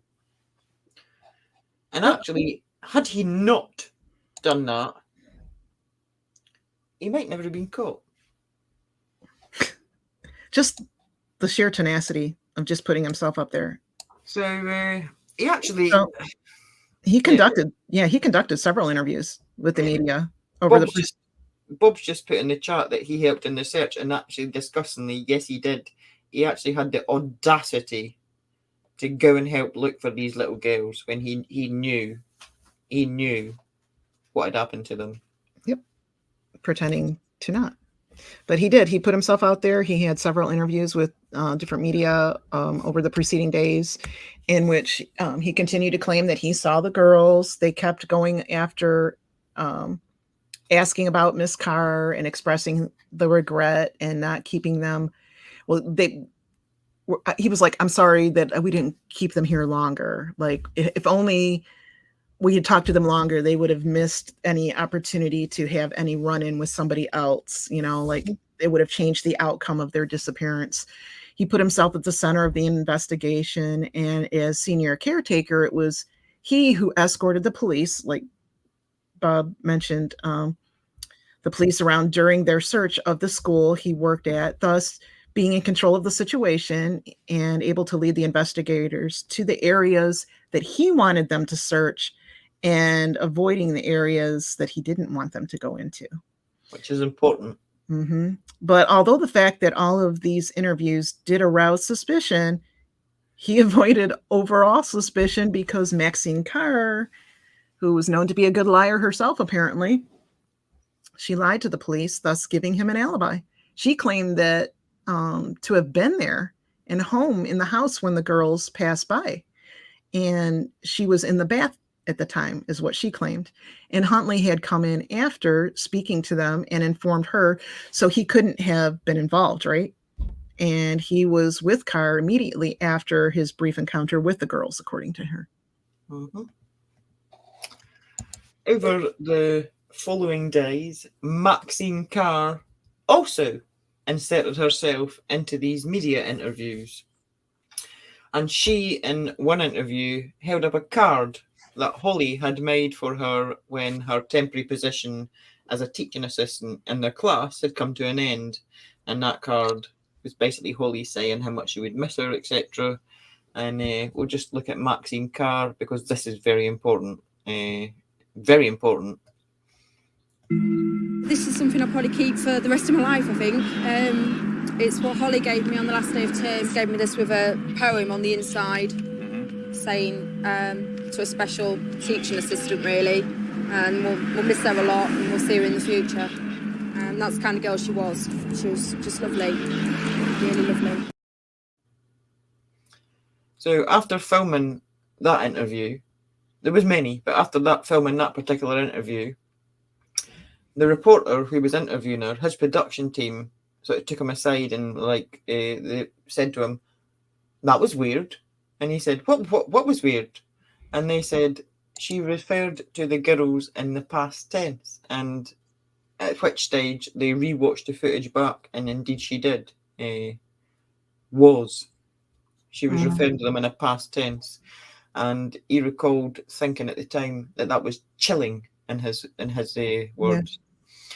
But I mean, looking at this card, and I've got a couple of pictures that were in the newspapers of her just proudly displaying, just sick bitch. Yeah. Here she is. So looking at this card that she's displaying to the media, it's actually heartbreaking, really, that this little girl went to all the effort to make this card for a teaching assistant that she was very fond of and obviously cared about. And this bitch, All the while. used this beautiful gesture that this little girl made to cover for her killer. Such a sweet, innocent little gesture by a child that was manipulated by this pathetic excuse for a woman to distance both herself and her evil partner from their disappearance. How fucking dare she? I mean, look at her just posing there with look at her. This is like classic what you'd call when somebody's in the newspaper saying, "Oh, that's like a compo face." We call that a compo face in the UK. Compensation. You want trying to feign sadness, basically. Yeah. To make it look like. At this point, she knows. Oh yeah. She fucking knows. Yep. She knew. And as the police investigation progressed, police questioned over 260 known sex offenders across the local area and surrounding counties. Well, good for them. They questioned people finally, right? But as we find out, this is a different police force, but they still should have done the background checks on the caretaker when he did his job. So in this way, they went off, and I don't know if it was for show, so they went off and they did this investigation and questioned all these other people, but you got Huntley right there.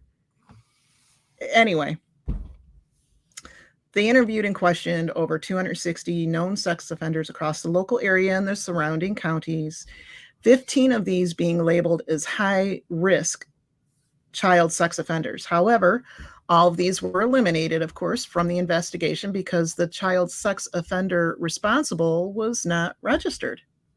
He was known about in Grimsby, but for reasons that we'll never understand, he'd never been convicted or held accountable over there. And so there was never that sex offender record of him.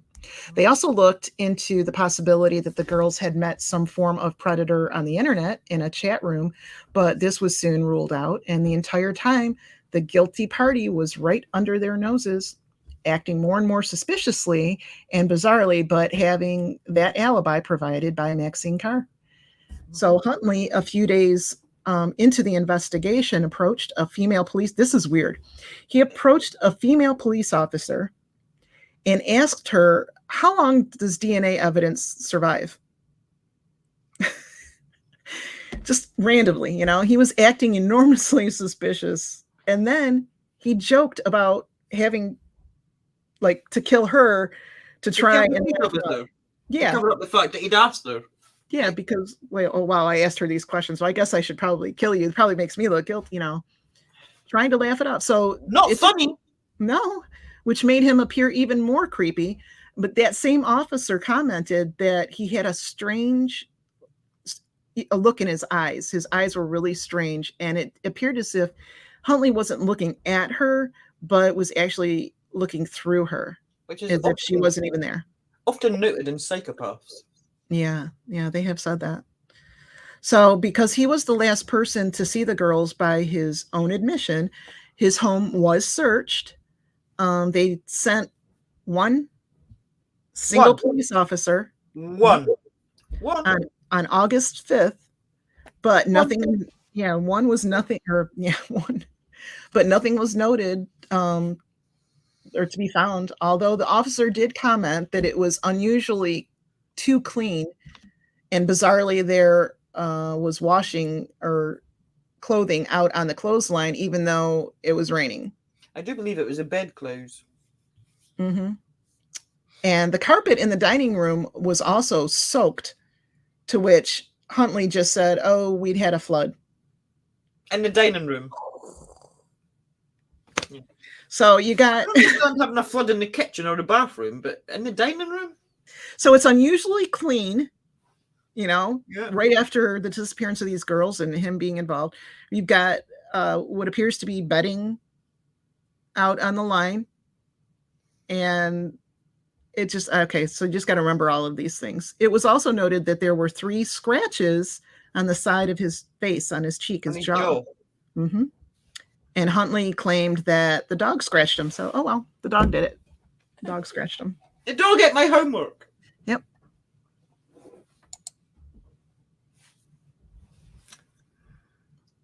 I can't even. So, obviously, what we know now to be fact, despite her statements to the police and the media, giving Ian Huntley an alibi, we know that Maxine Carr was not even in Soham at the time. Mm-hmm.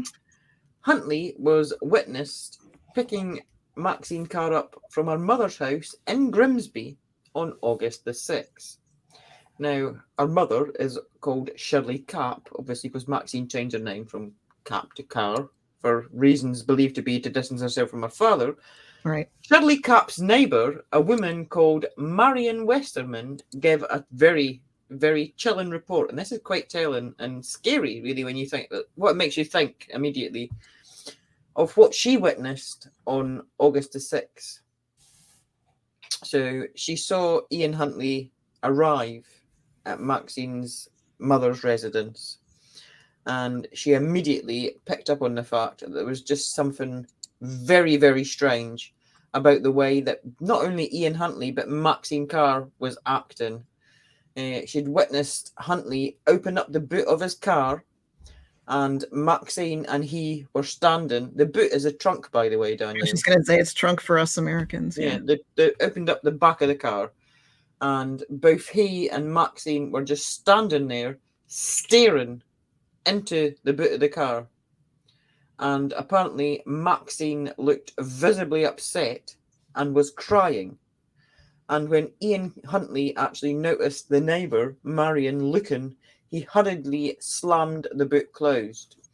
Now, it's never actually been proven, but this, knowing what we know now, does make you wonder if them 2 monsters staring into the boot of that car were looking at the 2 little bodies of those 2 beautiful little girls in that trunk. It's a chilling, very chilling possibility. Yeah. And later on, he does say that he put them in the boot of his car, but he doesn't go into too much. We'll get into that later.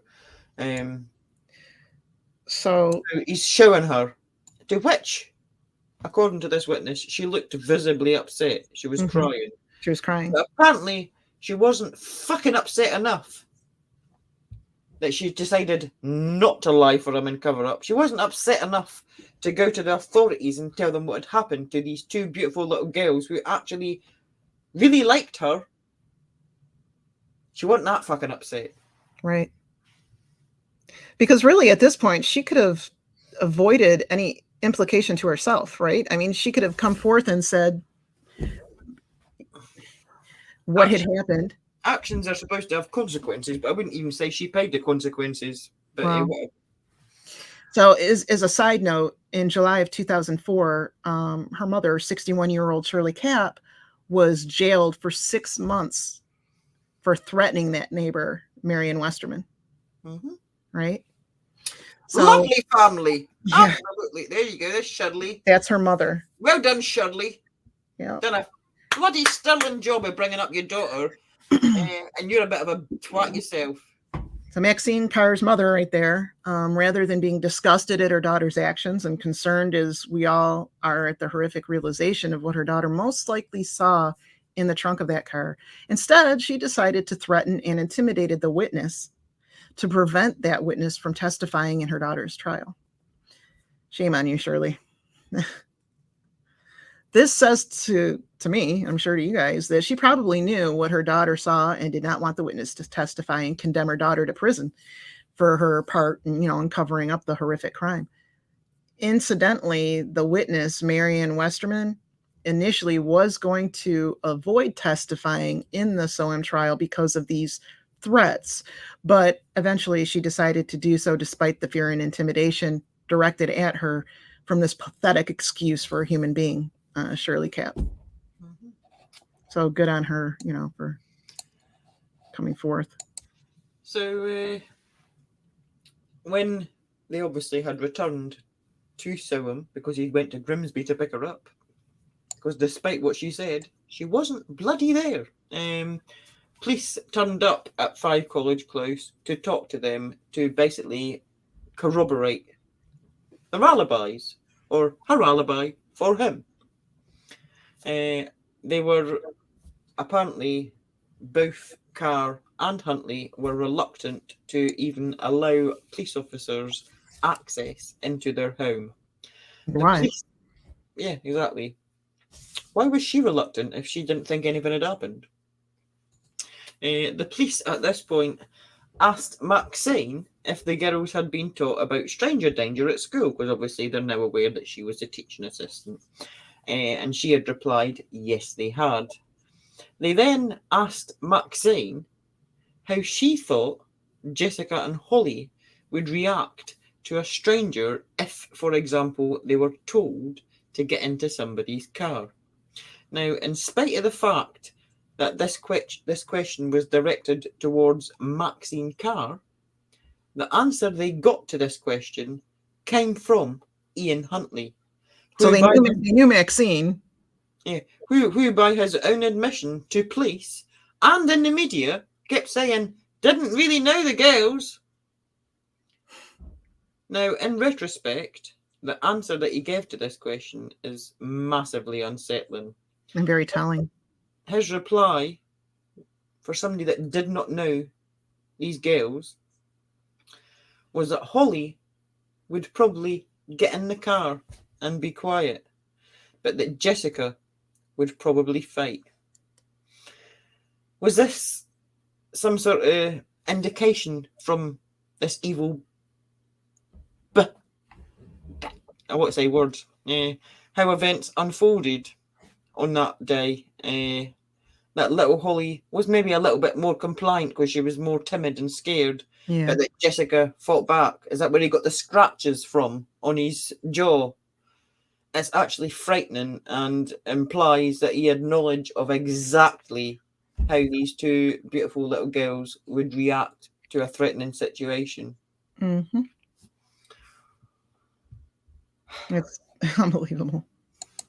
So Jessica, even though this was in the late 90s, 2002, they were starting to obtain, cell phones for children. Jessica had a mobile phone, and it was discovered that it was disconnected or turned off at 6:46 p.m. and that it was done manually.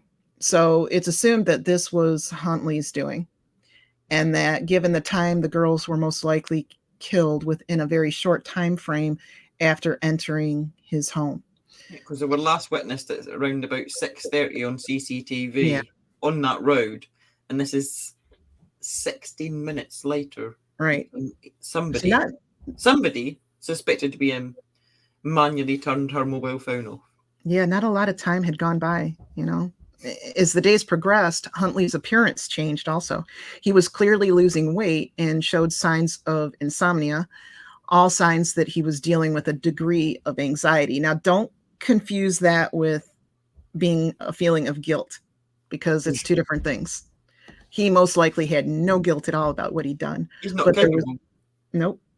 But I'm sure that he was, there was some anxiety about how am I going to continue to go along with this? What am I going to do? How my story's going to go? Are they going to catch on? That kind of, but no guilt, So he probably was anxious about himself and being caught, because Ian Huntley did not give a shit about anyone except Ian Huntley, which has been his pattern and evidence. Uh-huh. So this was noticed by both the authorities and the journalists who were interviewing him. He was clearly stressed.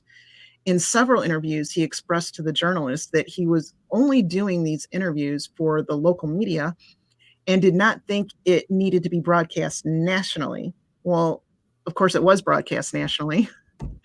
And the reason why it concerned Ian Huntley so much as to who saw these interviews would soon become apparent when interviews with Huntley and Carr were in fact broadcast across the UK. Because remember, they were kind of chased out of another area, weren't they? Mm-hmm. In Grimsby, just like in all other parts of the UK, just like me up in Scotland at the time, people were very closely following this case. I mean, every day, my dad used to get a newspaper delivered, and I would, in the morning, check it to see if they'd found these little girls. Everybody was so involved in this case and really wanted these little girls to be found. And in Grimsby, it would have been the same in every house. Everybody at the television, there was posters everywhere. Obviously, in Grimsby, they're watching the news, and everybody's took it to heart. Everyone is hoping and praying that they're found safe. And as the residents in Grimsby settled down to watch the news reports to get updates on the progress in the search for Holly and Jessica, they were beyond shocked and horrified, to be honest, when a familiar face appeared on their TV screen talking about how he was the last person to see these two little girls on the day they vanished. When they saw him, their hearts sank. They felt sick to their stomachs because they knew this man. They knew of his past. They knew he was a child predator. And they knew that he was responsible for multiple sexual assaults against underage girls. And they immediately knew that whatever had happened to these two beautiful little girls that they'd been praying for in all the previous days must have been at the hands of the man that was standing on screen admitting to being the last person to see them. They knew it must have been Ian Huntley. And so they began calling the authorities and the media en masse. En masse. Everybody that knew him from Grimsby knew the minute they saw him on TV, it was him.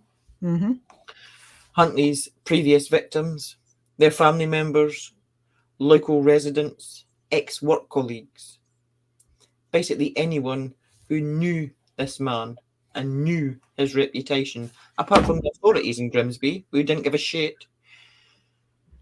They all contacted the authorities in Soham. They all contacted the media. And the authorities in Soham soon got a very vivid picture of this man's dark and predatory history and his favoured victims, which was unfortunately young girls. Yeah. Well, obviously the police were suspicious of Huntley because of his behavior change, and these phone calls came flooding in. But Maxine Carr had given him an alibi and diverted suspicion from him. And 12 days after the girl's disappearance, Huntley and Carr are finally taken in by the police for questioning, and this lasts for 7 hours, after which they are separated and placed in safe houses separately so that, you know, the pair couldn't communicate and basically line up their stories together. But in safe houses because of the concern that the public would lynch them now that the media had a wider public and they were well aware of Huntley's past. And the light of suspicion over the disappearance of these two children was now firmly shining on him. Now, I'm just, as a UK taxpayer, I don't think that this was a UK taxpayer's fucking problem. In my opinion, don't come for me. If he was in any danger for whatever reason, then that's his own fucking fault, isn't it? To be fair. If he hadn't committed such disgusting, heinous crimes that had made him a target, then he wouldn't be in danger, would he? Right. So why is the UK taxpayer paying to put him in a safe house so that he's protected? Where was the protection for any potential victim of this sick, twisted pervert? Where was their protection? I'd have paid for that. I would have certainly paid for that. Yeah, unfortunately, that's a well-known situation all over the world. Well, all actions have consequences, right? And if the consequences of you being a massive pedophile is that people are then so incensed and disgusted at you that they want to do harm, tough shit. Tough shit. Perhaps you should have kept your filthy hands off of the kids, and then you wouldn't have had this problem, would you? Yeah. So actions have consequences. Actions have consequences. During the police interviews, Huntley's body language and mannerisms spoke far louder than his fucking mouth. He sat there with his head in his hands. He made weird movements and did weird shit like not moving at all for prolonged periods. It was all very contrived, shall we say. It just wasn't normal behaviour. As the investigation continued, his alibi completely begins to unravel, especially so when it's established that Maxine Carr had not even been in Soham that day, and that was also to people in Grimsby when she's on the TV saying, I was in the bath, and they're like, no you weren't, you were in a fucking nightclub snogging a 17-year-old boy. And getting drunk with mama. And... Yeah, you were in the pub with mum, you fucking liar. So this leads to the police finally, 12 days later, doing a thorough search of Huntley's property, and they sent more than one police officer this time. Yay, well done.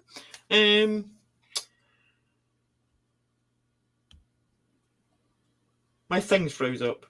It froze up? Yeah, but I know it anyway. So they sent more than one police officer.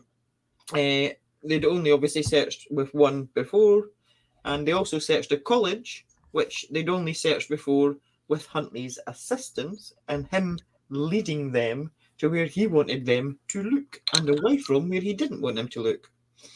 Now, when they entered the house, they noticed that the bathtub had a new, they can tell it was new, recently made crack in it, leading them to speculate that something potentially violent had happened in the bathroom. And I do believe there's a picture of that, but I have to find it again because everything froze up when I was doing that.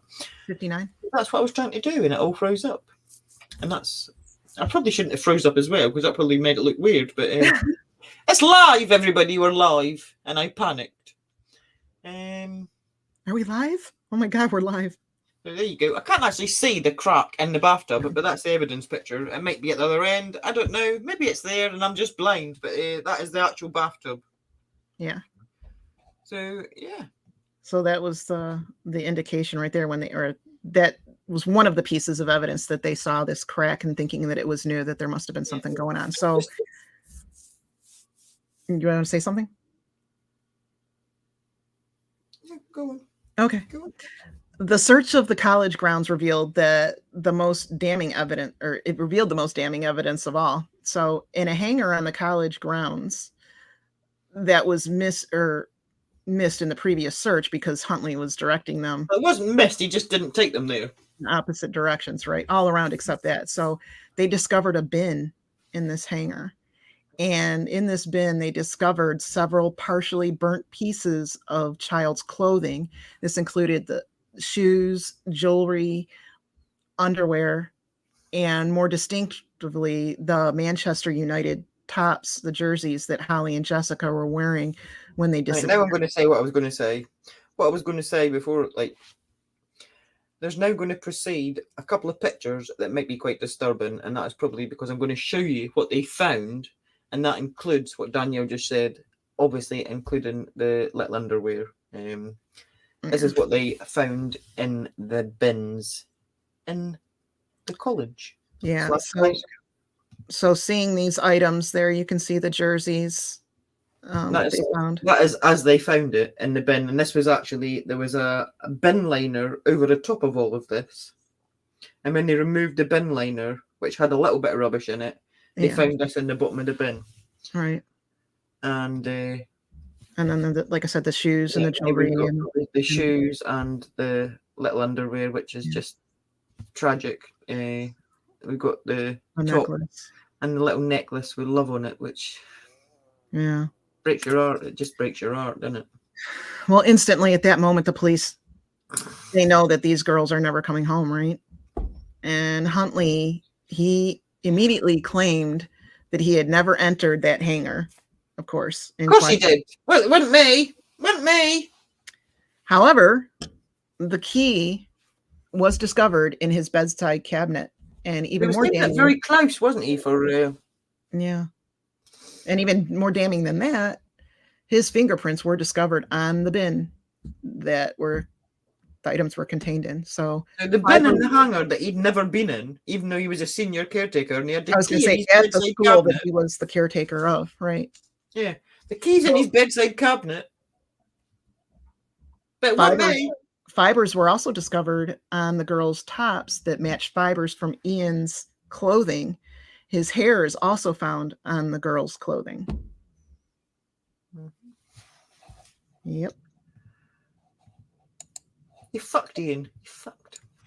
Upon examination of Ian Huntley's car, they discovered that the boot liner, the trunk liner, have you got like carpet in your boot, like a linery thing?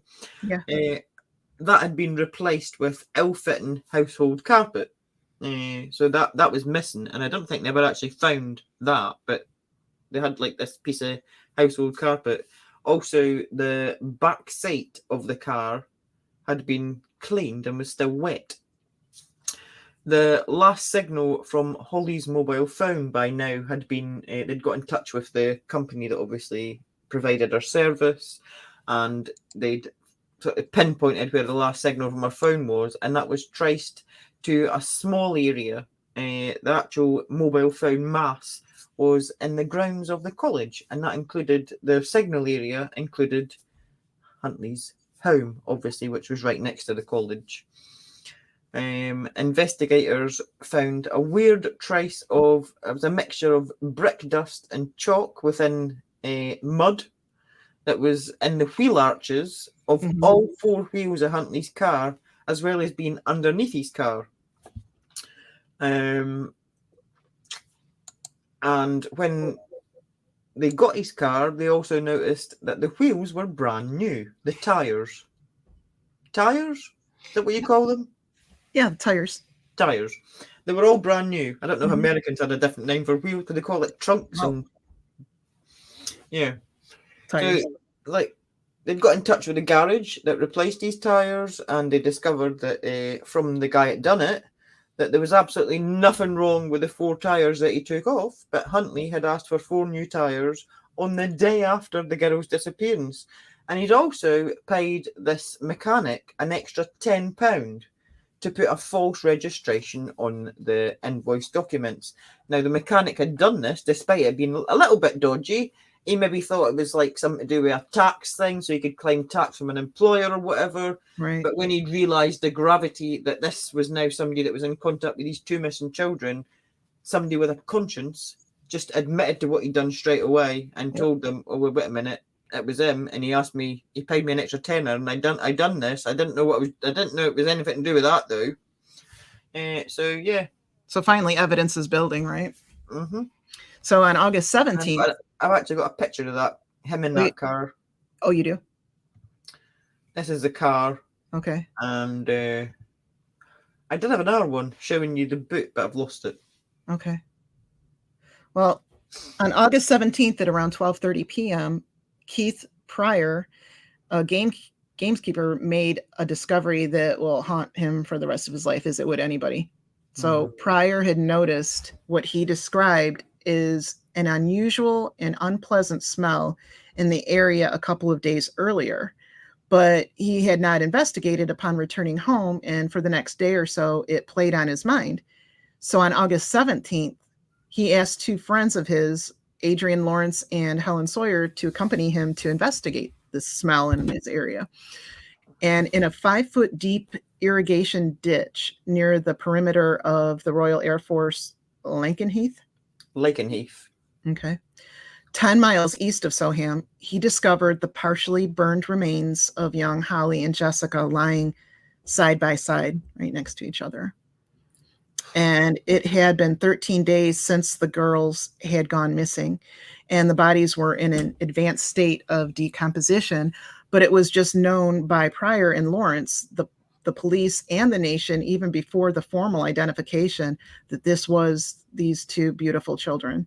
You knew there was no other 2 little girls missing. You knew that they'd found 2 little girls' bodies. All hope was lost, obviously, and everyone grieved for these little girls as the nation that became so invested in their story, and everybody obviously had hoped upon hope for a positive outcome, despite the feeling as each day passed that the outcome may not be what everyone had hoped for. But everybody still all had hope, right? Yeah. Until, August 17th, when everybody finally knew that Ian Huntley and Maxine Carr were only privy to that information in the days before this discovery. And these two beautiful little girls were indeed dead, murdered. So sad. Mm-hmm. I remember that well. It was just... Yeah, I can't. It's just not right. Not right at all. So obviously they've discovered this and they've immediately found the authorities. And upon coming towards the scene, the police immediately noticed that there was a weird combination of chalk and brick dust covering a little road that led to the dump site, the exact same kind of material that they'd found in the wheel arches and underneath Ian Huntley's car. Now, Huntley was very familiar with this area, and he often went to that exact spot to blind spot and fuel his passion for military aircraft, and therefore he also knew that it was quite an isolated spot. It was restricted to a certain degree. It wasn't a public area, and the likelihood of people just walking through and discovering this horrific scene was quite minimal. Obviously, this groundskeeper had smelled what we now know was decomposition, and it haunted him. Basically, he knew it was weird, and he'd gone back, but he picked this spot because he knew that it was isolated. But it was it was 5 foot deep. But did they make attempts of actually burying, or No, would he just dump them? Dumped them and set them on fire. Well, they were partially burned. He didn't. I mean, there was petrol poured on them. Okay. So it's at this point on the exact same day that the bodies were discovered that Huntley and Carr were officially arrested on suspicion of abduction and murder. And the police publicly announced that it is the belief that Holly and Jessica had been murdered, and to everybody's devastation. When faced with such overwhelming evidence, Huntley then begins to feign insanity. Of course. He goes catatonic and he becomes disassociative, and he actually starts drooling and staring into space, which is a huge contrast to the previous character that we all saw in the TV interviews. But the police, obviously, to do things properly, had no choice at this stage but to send him for a mental health assessment because he's displaying these characteristics. Yeah.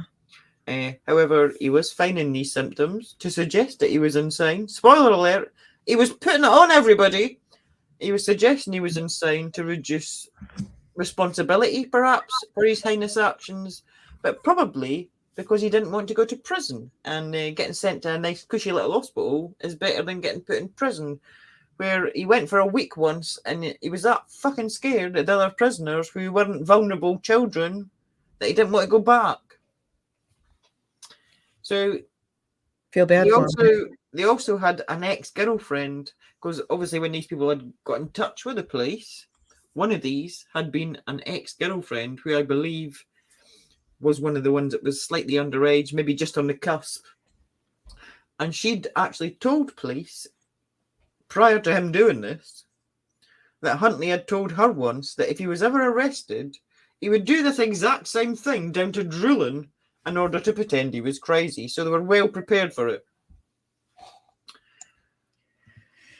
Oh my gosh. So Maxine Carr, on the other hand, she did admit quite quickly that she had lied to the police. And she tells them the reason that she provided the alibi for Huntley. Carr claimed that the reason that she gave Huntley the alibi was because Huntley had told her Holly had a nosebleed and came into the house where he had apparently helped Holly stop the bleeding, while Jessica sat on their bed in the bedroom before the girls then left the home altogether. So according to this version by Carr, she claims she did not want him to be suspected due to past allegations made against him regarding sexual contact with children, which she was all too aware of, but apparently stayed with him anyway. So she then tells them that he couldn't possibly have carried out this murder, this known pedophile with a massive history of sexual assault on young girls couldn't have possibly done anything to young girls. What are you talking about? What are you talking? He's not like... I've been with him while he's getting accused of things still. He had the reputation in the area where I lived for a couple of years before I got with him of constantly doing this, but it wasn't him. Well, shut up, Maxine. Shut the fuck up. So based on this, she obviously was happy to give him the alibi because there's no way he did it. Like, what the fuck, Maxine? So I know you left school with no qualifications, but you're not that stupid. It seems more likely that she knew exactly what he was all about, what he was up to, and she just didn't want to admit to that because it probably would have made her look bad, right? Unbelievable. Nothing was going to make her look good at this stage. Unbelievable. Nothing. So when you look at what she's now said, that she gave him the alibi because he's like, oh my god, the girls were in our house, but they did leave, but there was a nosebleed and one of them was on the bed. It's actually quite telling, really, and quite distressing when you actually look into it. He's given a little bit away here. Yeah. Now, you kind of trace. Or she is, depending on what way you look at. They're given an alibi for the potential that there's going to be blood discovered in that house by saying there was a nosebleed, and also why there'd be traces of the girls in the bedroom of that house. Yeah. Although we do not know, and will never know, because the only person that knows is Ian Huntley, what actually unfolded in that house. The things that he's trying to excuse away here gives you a little bit of an indication of evidence that he's afraid is going to be discovered. Now, the washing on the line the day after the girls disappeared, when it was raining, that was the bedclothes, the bed sheets. Huntley had washed these despite them not needing replaced, as Carr later admits that she just replaced them before she left on the Friday. And by the time we get to the Monday, he's replaced them and washed them. And she also told police that he'd never done any housework prior. This is the first time he'd ever done anything like that. So why randomly, when you first time you decide to ever do any fucking housework, wash clean bed sheets? Mm-hmm. Now, police listen to this version of events and then say to Maxine that they have irrefutable, absolutely irrefutable evidence that Ian Huntley murdered those two girls. And it's at this point that she breaks down crying. Was this because she didn't believe that he did it? Or was it because she didn't believe he was going to get caught and she realised the gravity of the situation that they were now in? Personally, I'm going to go for the latter because I think she knew. Because I think whatever they were looking at in the boot of that fucking car told her everything she needed to know. Yeah. She knew. She knew. She knew. To say that he wasn't capable of something like that, knowing his history and what he'd done to her, she knew. And what was in the trunk as well. So Huntley, meanwhile, is still in a secure hospital being assessed because he's pretending that he's crazy to try and excuse his behavior and avoid prison. He remained there for about a month, and it was finally determined that, yeah, he was a psychopath, but he was completely responsible for his actions. He is charged with murder, and Carr is charged with attempting to pervert the course of injustice and assisting an offender. So in the meantime, Holly and Jessica's funerals take place on consecutive days, And both are private ceremonies, as they should have been, as the public, everyone grieved with them. But the funerals, they should have been private to give those families. They were for the family. Yeah, they needed that peace to mourn and say goodbye to these, two precious children. So the girls were laid side by side, though, in the cemetery, always together in life and in afterlife here. From the age of 4, they were inseparable, and they shall forever remain together, best friends, so cruelly taken and needlessly taken by an evil man who should never, ever have been in a position to be free to access these or any child after the numerous allegations made against him in the years leading up to this point. So many mistakes were made and opportunities missed, and these 2 precious girls paid the ultimate price for these mistakes. It's just unfathomable that so many red flags were just disregarded. Exactly. And unfortunately, these mistakes keep being repeated. So are they really mistakes, or are they being done on purpose? So it makes you wonder. It really makes you think. Yeah. So after being declared mentally competent to stand trial, he's transferred to Woodhill Prison in Milton Keynes. When he's in custody on the January 9th of 2003, he takes 29 antidepressants that he's saved up because he's a massive coward who doesn't want to take responsibility for his sick actions and who's scared of himself becoming a victim whilst in prison, because although he enjoys victimizing women and children and takes massive pleasure out of being the aggressor, he's absolutely fucking terrified of being on the receiving end and himself becoming the victim. Yeah. This probably wasn't about him taking his own life, because coward, this was more likely about him trying to get back into a mental health facility and out of prison, where anyone who has committed offences against children have massive targets on their backs. And this terrified him. Yep. And we've got a couple of pictures of him looking all sorry for himself, getting taken to hospital. Trying to be the good actor. I have absolutely no fucking sympathy. Oh, look, a towel for his drool. Unbelievable. On June 16th of 2003, Huntley does plead guilty, but to conspiracy to pervert the course of justice. So in other words, he interfered with the investigation, right, to throw them off track. But he pleads not guilty to the murders of Holly and Jessica. Maxine Carr at the same time pleads not guilty to 2 charges of assisting an offender. Really?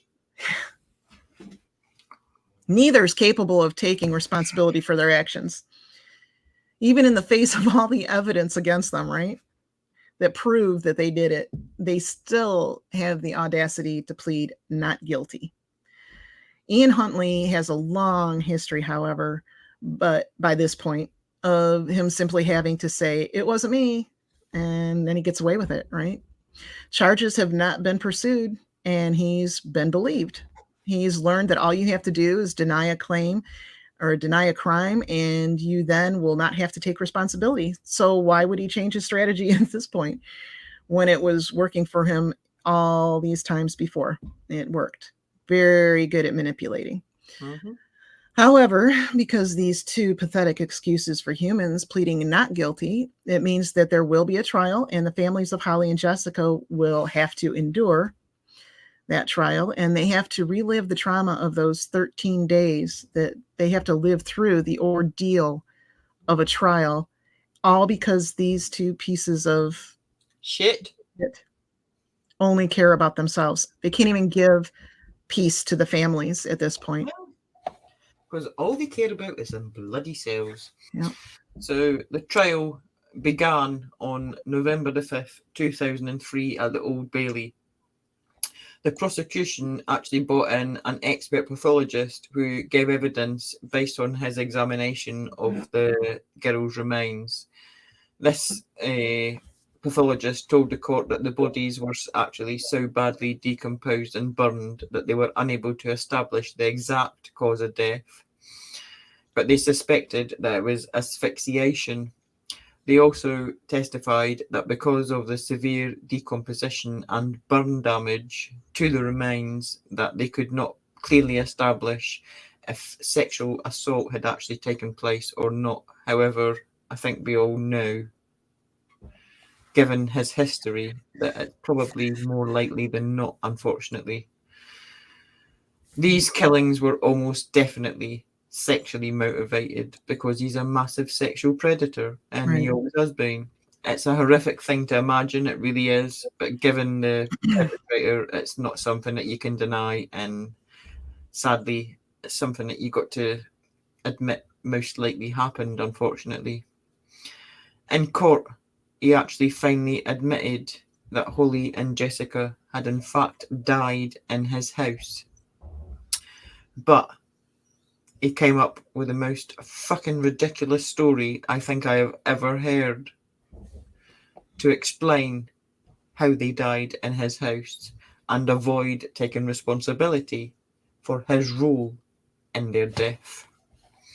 And that story, do you want me to tell you, Danielle? Do you want me to tell you? Go ahead. You want to? Yeah. Let me tell you. Let me tell you. It is ridiculous. But according to Ian Huntley's version of events that he gave in court anyway, which I'm just going to put this out there as a complete and utter bullshit. This is what he claims happened.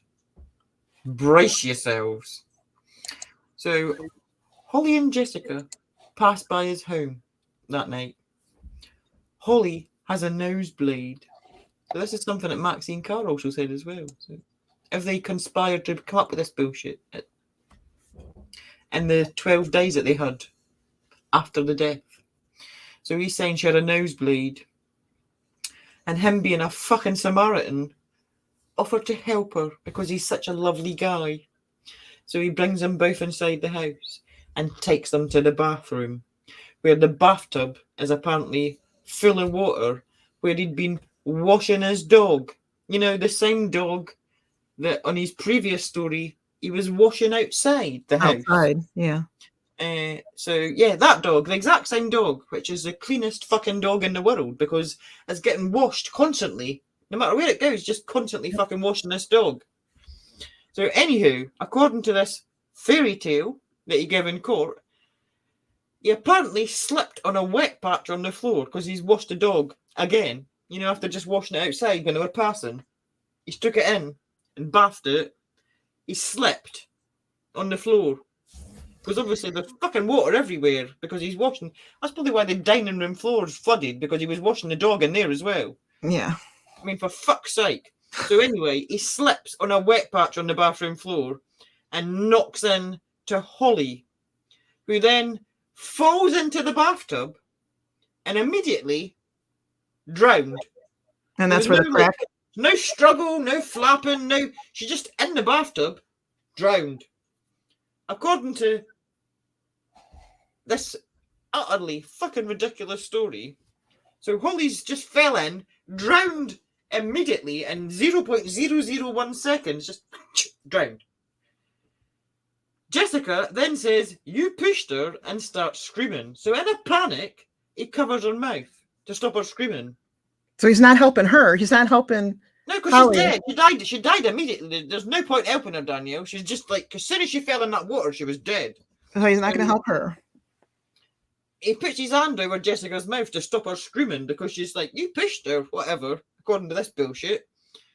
And then she accidentally died as well. It was an accident, you see? Again, he didn't mean it. It was like, just be quiet a minute till I think. Oh my God, so I've got one over here that just like, quickest drowning ever, and then now this one's just drowned, like suffocated because I tried to shut her up.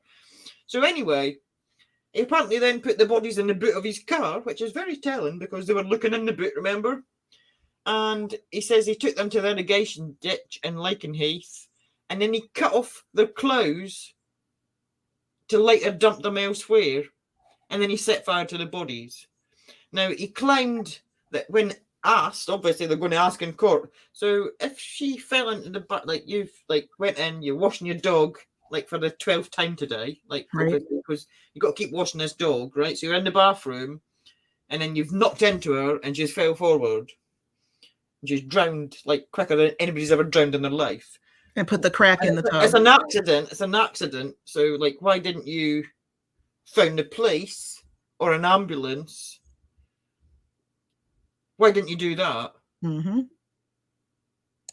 He's like, well, I was just trying to think. So I just, like, what, did it be quiet while I thought? So that's why he didn't do it. And then he said that he also didn't think that they'd believe him. Oh, No. poor fella. The reason he didn't phone the police when she's accidentally drowned and then she's accidentally just died when he was just trying to make her be quiet for a minute is because he didn't think the police would believe him because his story is that believable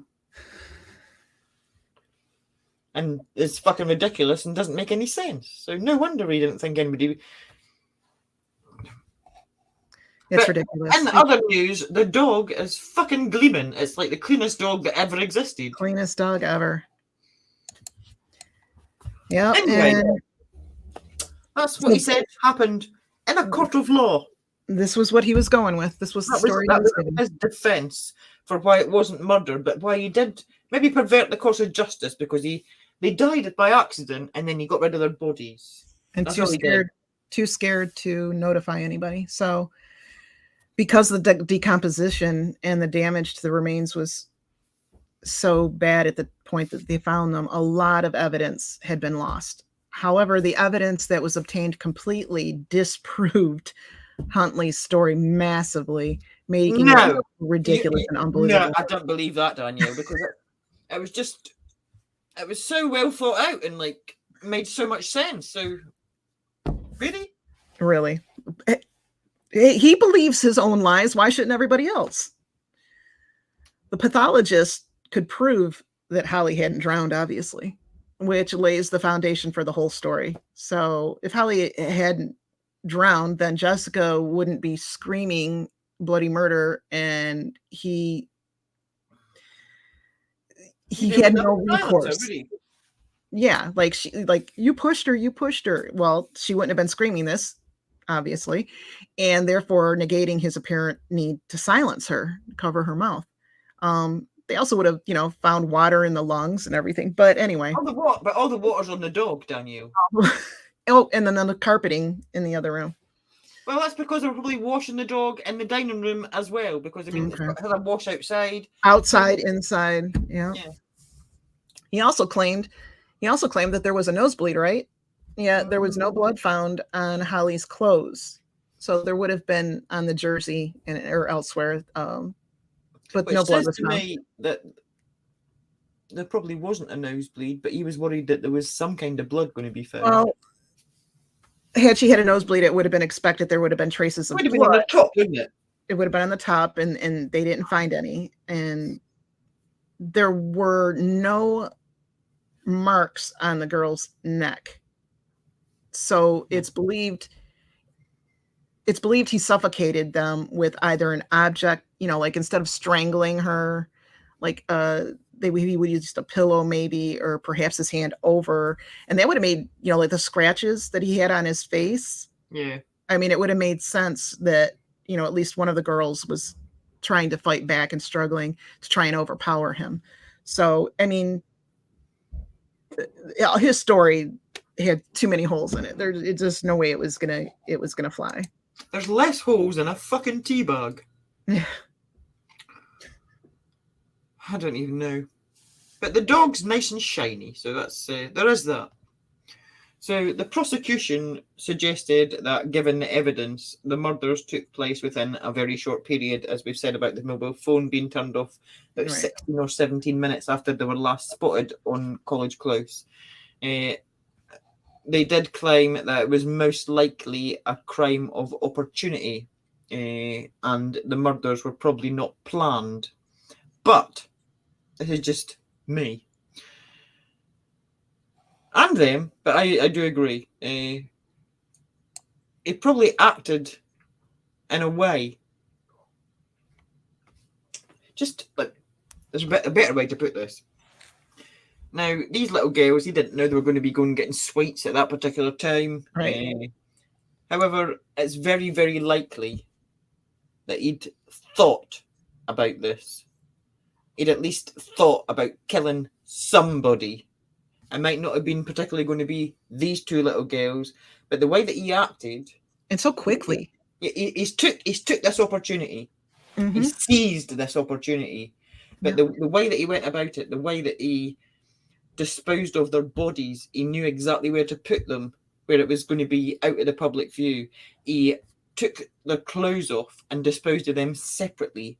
He set fire to the clothes. He had the set fuel. fire to the bodies. He put a lot of this wasn't something that just happened Right. without any prior thought going into it. And just from my point of view, I do wonder if he'd done it before.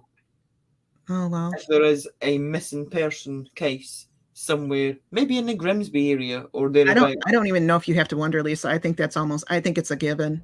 I think when you look back at what he got away with and how things weren't investigated, I don't even, the only thing that leaves to guess is who the victims would have been. Yeah, I did find one. I'm not going to name them though because I looked.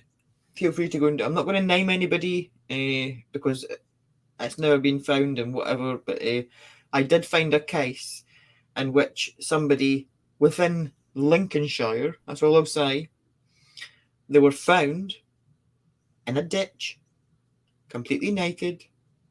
They were under the age of consent. And the circumstances around what happened to them are almost identical to how these two little girls were found. Mhm. And that's all I'm going to say. But that's an unsolved case, apparently. Oh, legally anyway. Mm-hmm. So there was definitely a thought process within Ian Huntley's mind that he wanted to kill somebody. So it might not have been premeditated that he picked these particular victims. That was an opportunity. It was a crime opportunity, but he had pre-planned to do this to somebody. He had that in him. And I do honestly believe that he'd done it before. Yep. And he's just not been tied to it. And if you look into an unsolved murder, perhaps they found a body, or just even a missing person case, anywhere that he's fucking been, there is a very good reason to look into Ian Huntley for that. That's just me. I really do. I don't think this was the first time. I really don't. You've not got the comfort, like the confidence for your first kill to kill two people together as well. I was like, he definitely, yeah. He knew what he was doing. He knew what he was doing. He'd done it before. Yep. Maxine Carr, she stuck to her story. You know, she sticks to her story about wanting to protect Huntley from falsely getting the blame, of course. And she claims that she only helped his thoroughly cleaning of the house and the dog after the murders because she had OCD. Obsessive dog cleaning disorder. Yeah, this was her. Obsessively clean dog is what OCD stands for. Obsessively clean dog. Yeah. Okay. So she remained adamant throughout her trial that she had no idea that the children were gone, that they were dead. Liar. But then you think back to the neighbor witnessing her looking into the trunk of Huntley's car that day. Yeah. And him saying that he put them in the trunk of his car and then went and disposed of them. And she was crying, yep. And the fact that she talked about them in the past tense when she was doing those interviews. Yeah. Yeah. That was before they were actually dead. Yeah, but yeah, she has no idea. She knew. She knew. So following a 5-week trial, a jury of 7 women and 5 men deliberated for 4 days. You got to listen to the evidence, I guess, but 4 days. The reason it took them 4 days was not him. It wasn't him. It was her. They couldn't decide. It was on her. Okay, so they delivered 4 days.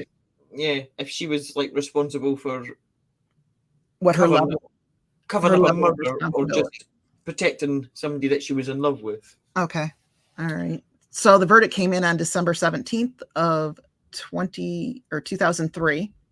Huntley had been found guilty on 2 counts of murder. Carr, however, was found not guilty on either count of assisting an offender, but guilty of perverting the course of justice. I don't think they can get a unanimous verdict on that, so it had to be. Yeah, she definitely interfered with, the outcome of the event. She only got the perverting the course of justice thing. She knew. Oh, for sure. For sure. And there is something that comes out, what he says later, although he is a pathological liar, there is something that he says later that she knew. But ultimately, the jury accepted her claim that prior to his arrest, she believed he was an innocent man and that she lied because she felt she was protecting Huntley. So it should be noted in the following years, though, Huntley has claimed that Maxine Carr knew everything and that it was Maxine who told him that they needed to dispose of the body. So now not only is he saying that, yeah, she knew all about it, but it was her idea on how to dispose of them and where to take them. So they're both guilty as sin. But anyway, because both of these are known liars who have never yet told the truth, we will, as we said in the beginning, never know the whole truth, but we do know we know that these two beautiful, innocent young girls lost their lives at the hands of an evil predator, and that too many opportunities to stop him and take him out of society were completely neglected, missed. Whether I just don't understand. He should never have been on the streets. Never mind.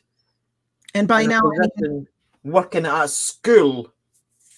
And Holly Wells and Jessica Chapman, those two beautiful best friends, they would today be in their 30s and living their lives, being probably most likely parents themselves, and they were so cruelly snatched away, and that purpose and that future was snatched away from them, and right at the prime, before they even had a chance to begin their lives. Yeah. Very sad. And yes, guilty, completely guilty. But in Maxine Carr's case, not guilty enough. Just my opinion, don't come from me. So she was given a secret identity to protect her from threats of attack.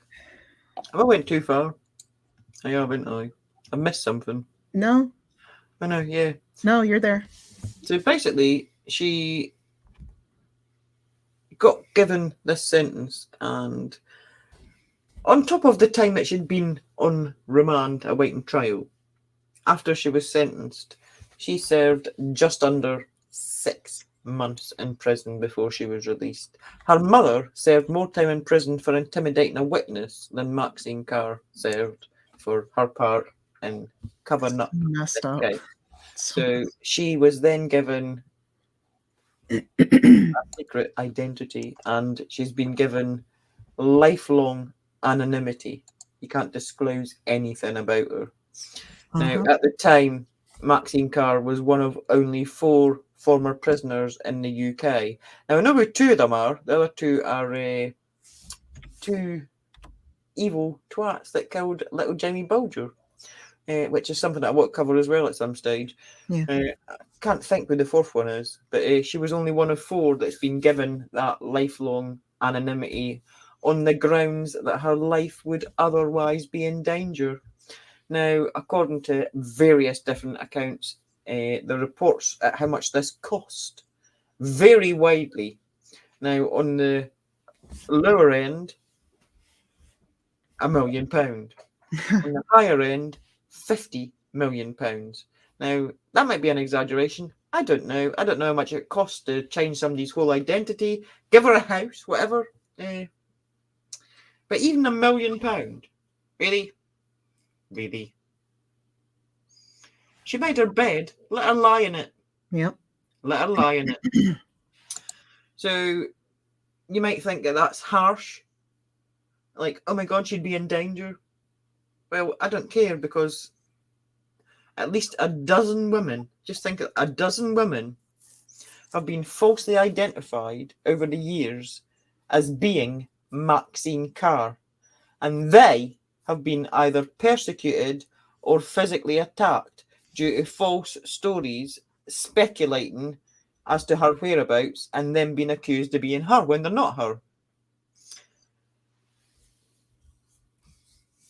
So these people are in danger.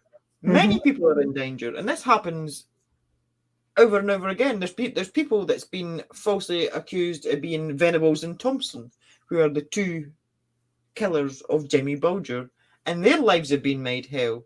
So to protect these evil people that are involved in the murders of children and give them brand new identities, people are speculating that completely innocent people are them and their lives are being made hell. Yeah, it's quite backwards. That is fucking ass backwards. These people done the crime. Yeah. If you're going to release them back into society after ridiculously short sentences, which happened in the other case as well, then tough shit. So you've got unprotected women out there now being accused of being Maxine Carr. There's Yeah. people being accused of being Venables and Thompson as well, because and then what about protect the criminal and just to hell with everybody else? And what about little Jessica and Holly? You know, where was the protection for them? Where was the protection for them when a known predator who preyed on children over and over and over again was allowed into their community, was allowed access and a job in a school with children? This is what I mean. This is where I feel like the powers that be, either there was some evil structure going on, like we know that takes place in, let's say, Boulder, Colorado, or places like that. Either something like that was going on in Grimsby, or just evil itself had a hand in all of this to let him get away with this. And that whole force was just so untrained that they didn't get him behind bars or question him sooner. And there's probably people that watch this and think I'm being a bit harsh, thinking, oh, just let her go and fend for her fucking self. But why is the same system that failed to protect Holly and Jessica now protecting the woman that covered up their murder? Now, I believe that I'm probably jumping ahead because I'm not sure how far we're going to go with this, but if I'm not mistaken, Maxine ends up, when she's released, having a baby on her own, right? She's married now.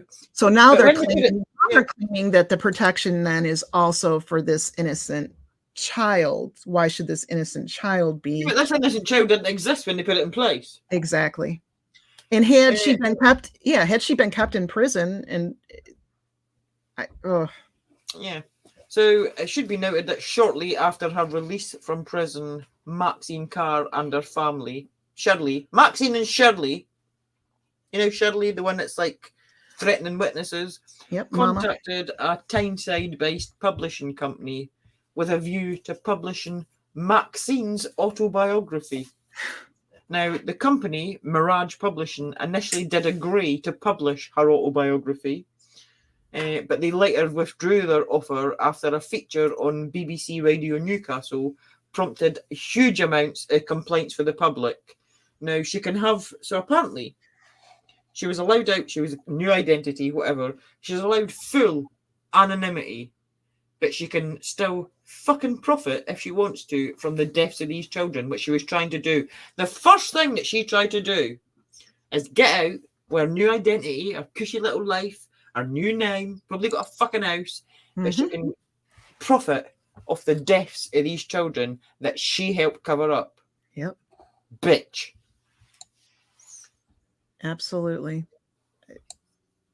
We can only hope karma comes around and we know what happens after this life, but boy, the justice and the injustice done, and unbelievable.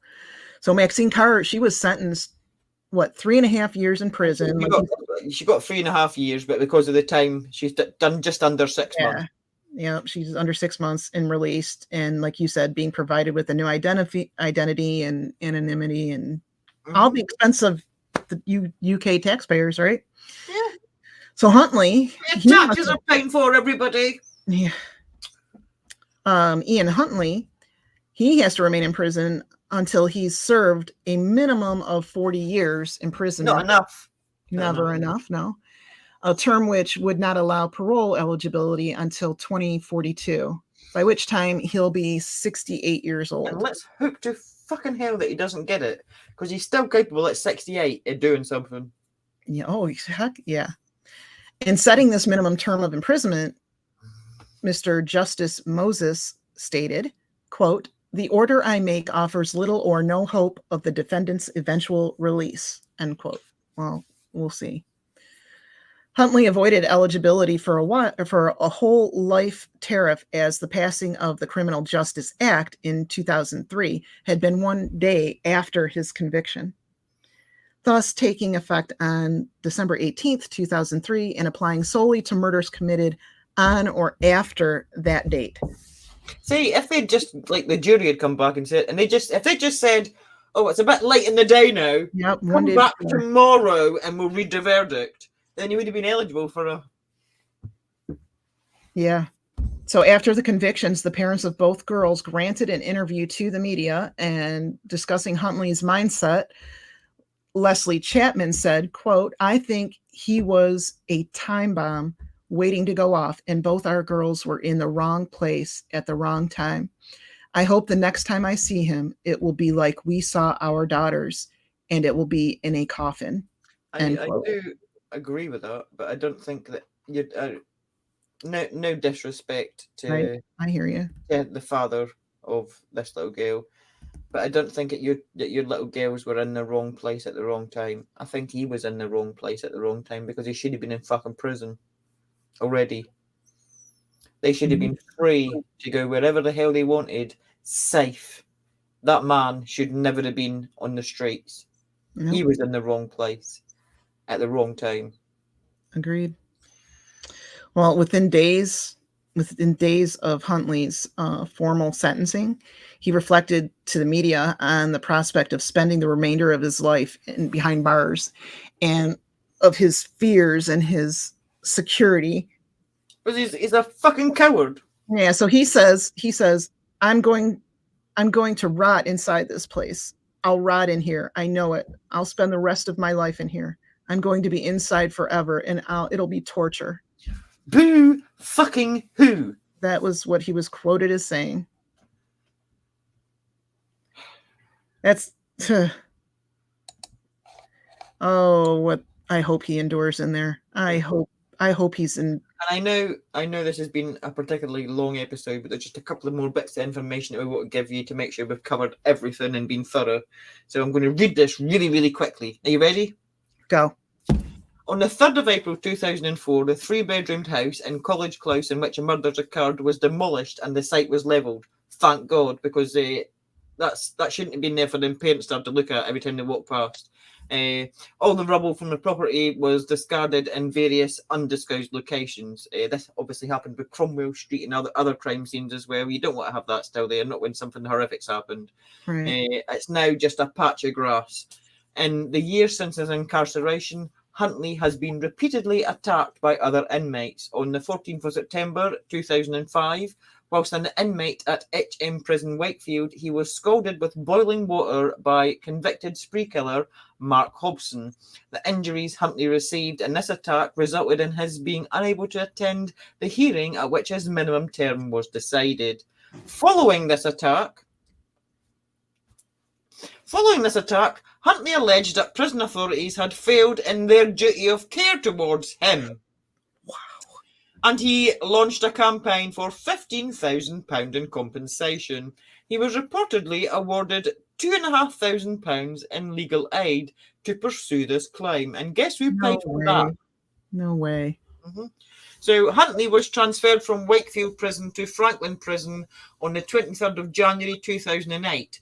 2 years later, on the 21st of March 2010, he received non-life-threatening injuries to his neck after his throat was slashed by convicted armed robber Damien Fowkes. His injuries received in this attack did require hospital treatment. Huntley again applied for compensation for the injuries, this time seeking £20,000 in damages. Now, from what I could gather, he was unsuccessful in both of these claims for damages, but he still fucking made them. Both of these that obviously failed, and the fact that this arrogant narcissist thinks that he had the right to not only sue the prison service for his attacks, but that the British taxpayer should then pay for his legal aid so he could take these fucking stupid cases into court is beyond abhorrent to me. Just my opinion. No, it's not just true. He doesn't need the money. He's in prison for the rest of his life. It should go to the families, which were given.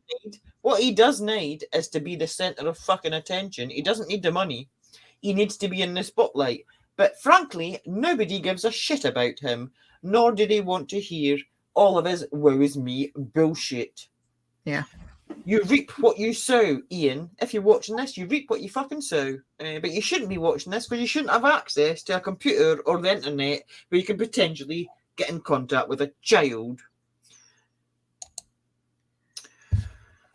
Actions have consequences, and if you've got to live the rest of your life in fear, then tough shit. Good. That's the consequences of murdering 2 innocent 10-year-old children.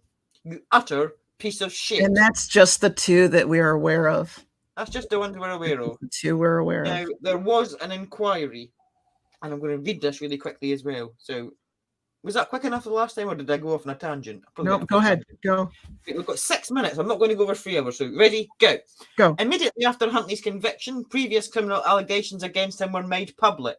These disclosures revealed that not only had police failed to pursue numerous previous criminal complaints of sexual offences against underage girls and young women by Huntley, but that he had secured a job in Soham, allowing him access to children. Upon learning of these public disclosures, Home Secretary David Blunkett announced a public inquiry into the intelligence-based record-keeping and vetting system, which had allowed Huntley to obtain employment as a school caretaker, despite these previous criminal complaints, which had been reported to police and social services. Chaired by Sir Michael Bichard, the Bichard inquiry opened on the 13th of January 2004. The results of this inquiry were published that June.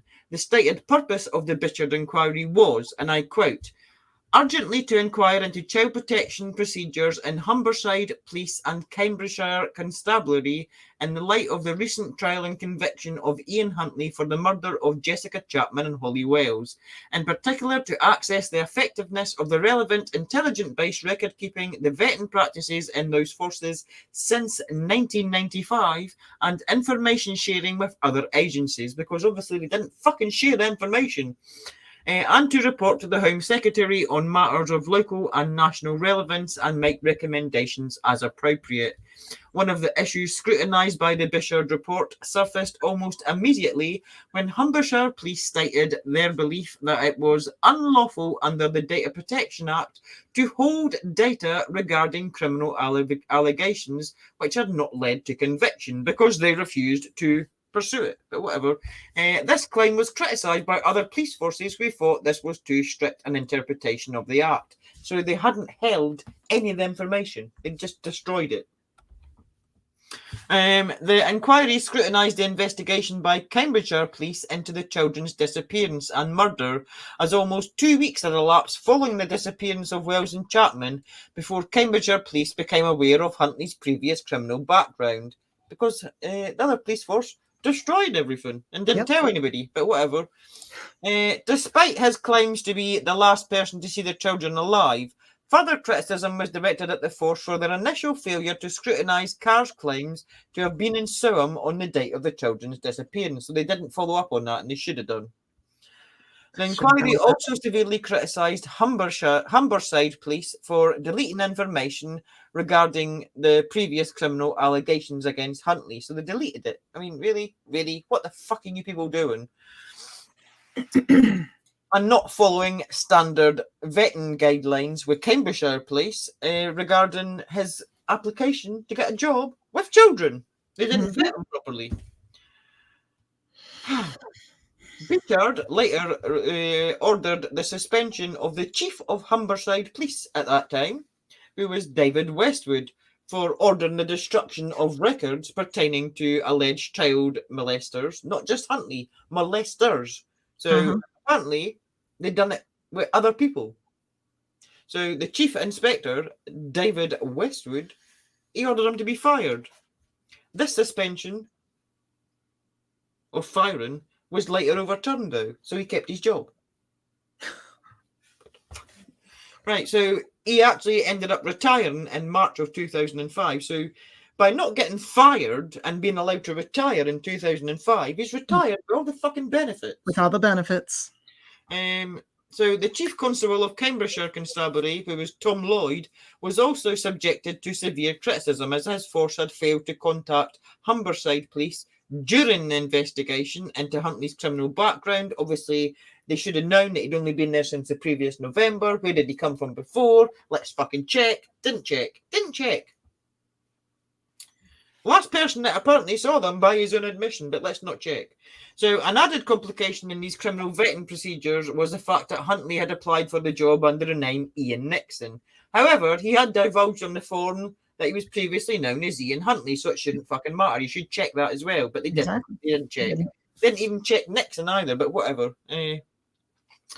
So the recommendations of that report, and I have now got 1 minute. Are you ready? We're going to go over. Right. Go. The Blanchard inquiry recommended a mandatory registration scheme for people working with children and vulnerable adults, such as the elderly and mentally handicapped. The recommendation later led to the foundation of the Independent Safeguarding Authority, ISA. The findings also suggested a national system should be implemented for police forces to share intelligence information, and that all police forces should allow a clear code of practice on record keeping. These findings ultimately led to tightening of various procedures within the Criminal Records Bureau system, including compulsory checks into potential criminal backgrounds of people who apply to work for children. And that should have been fucking in place beforehand, but it is now, so there is that.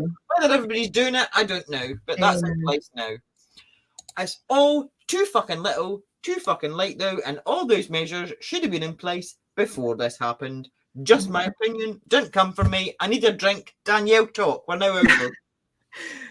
Obviously, we had to go to the extensive story beforehand to explain how this all began with Ian Huntley, where he had his beginnings. Again, never to excuse what he later did, his behavior and everything, but the fact that he did have a history of very poor upbringing that no doubt contributed to it. But there was just something inherently bad about him.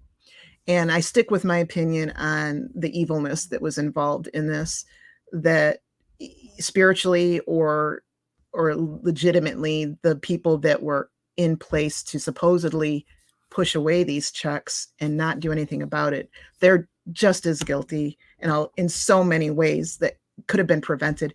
I wish that the families would have gotten more out of this than they did monetarily, even though money can never bring anyone back. The money that he won in any of these cases, Huntley, should all go to the families, and any money that Maxine makes off of her book should all go to the families. Shouldn't be allowed to write a book. No, well, obviously not. And just to what Felix said in the chat, Ian and another inmate were apparently going to get landline phones. That is true. It would, obviously, it wasn't just them two. It was everybody in this prison was going to get private landline phones installed in their cells. Yeah. And there was a big kick up about this at the time. Because why should they be given private landline phones and that privacy? Any communication that somebody that's committed a crime has with the outside world should be monitored. I don't know if they're still actually going to do this, but if they do, that's fucking terrifying. Because you've got people like Ian Huntley, who is a child predator, should not be given access to get in contact with anybody without monitoring. But this is how backwards it is, and it happens all too often everywhere. This is just not in the UK that this goes on, but it's very sad, very irresponsible, and so evil. Thank you so much for sticking with us. We do have some photos that I think Lisa's going to share to top this off, but but what shouldn't be forgotten, and that's the one thing, is these two beautiful little girls that were taken far too soon by a fucking monster that should never have been in a position to take them. So to end off this episode, although I am very sorry that we're now over 3 hours, but there was a lot of information in this, and we needed to put it all across so you can understand the gravity of the mistakes and the errors that were made that led to this tragic thing that should never have happened. But And to just be thorough. end off this case, this is not about Ian Huntley. It's not about Maxine Carr. It's about little Holly and little Jessica, two beautiful little girls that met when they were 4 years old, and they were best friends, and they done everything together until the moment that their lives were tragically taken away from them. And to end off this episode, we're just going to show up a couple of pictures of Holly and Jessica. And, And thank God you bless very you. much for tuning in. Thank you for sticking with us to the very end. If you're watching this later, even if you watched it in a couple of parts to get through it all, thank you. And do not forget these two beautiful little girls God and bless their, and their beautiful families. My heart still goes out to this day. 21 years have passed, and I still feel the pain in those families when they've done the press conferences. They really touched the whole nation, and it should never have happened. No, it shouldn't have. It should never Thank have you once happened. again for joining us on this long episode. Please please subscribe, and if you're so inclined, share. And we love you guys. We appreciate you, and God bless these two beautiful souls. Yeah. Thank you for watching. See you later.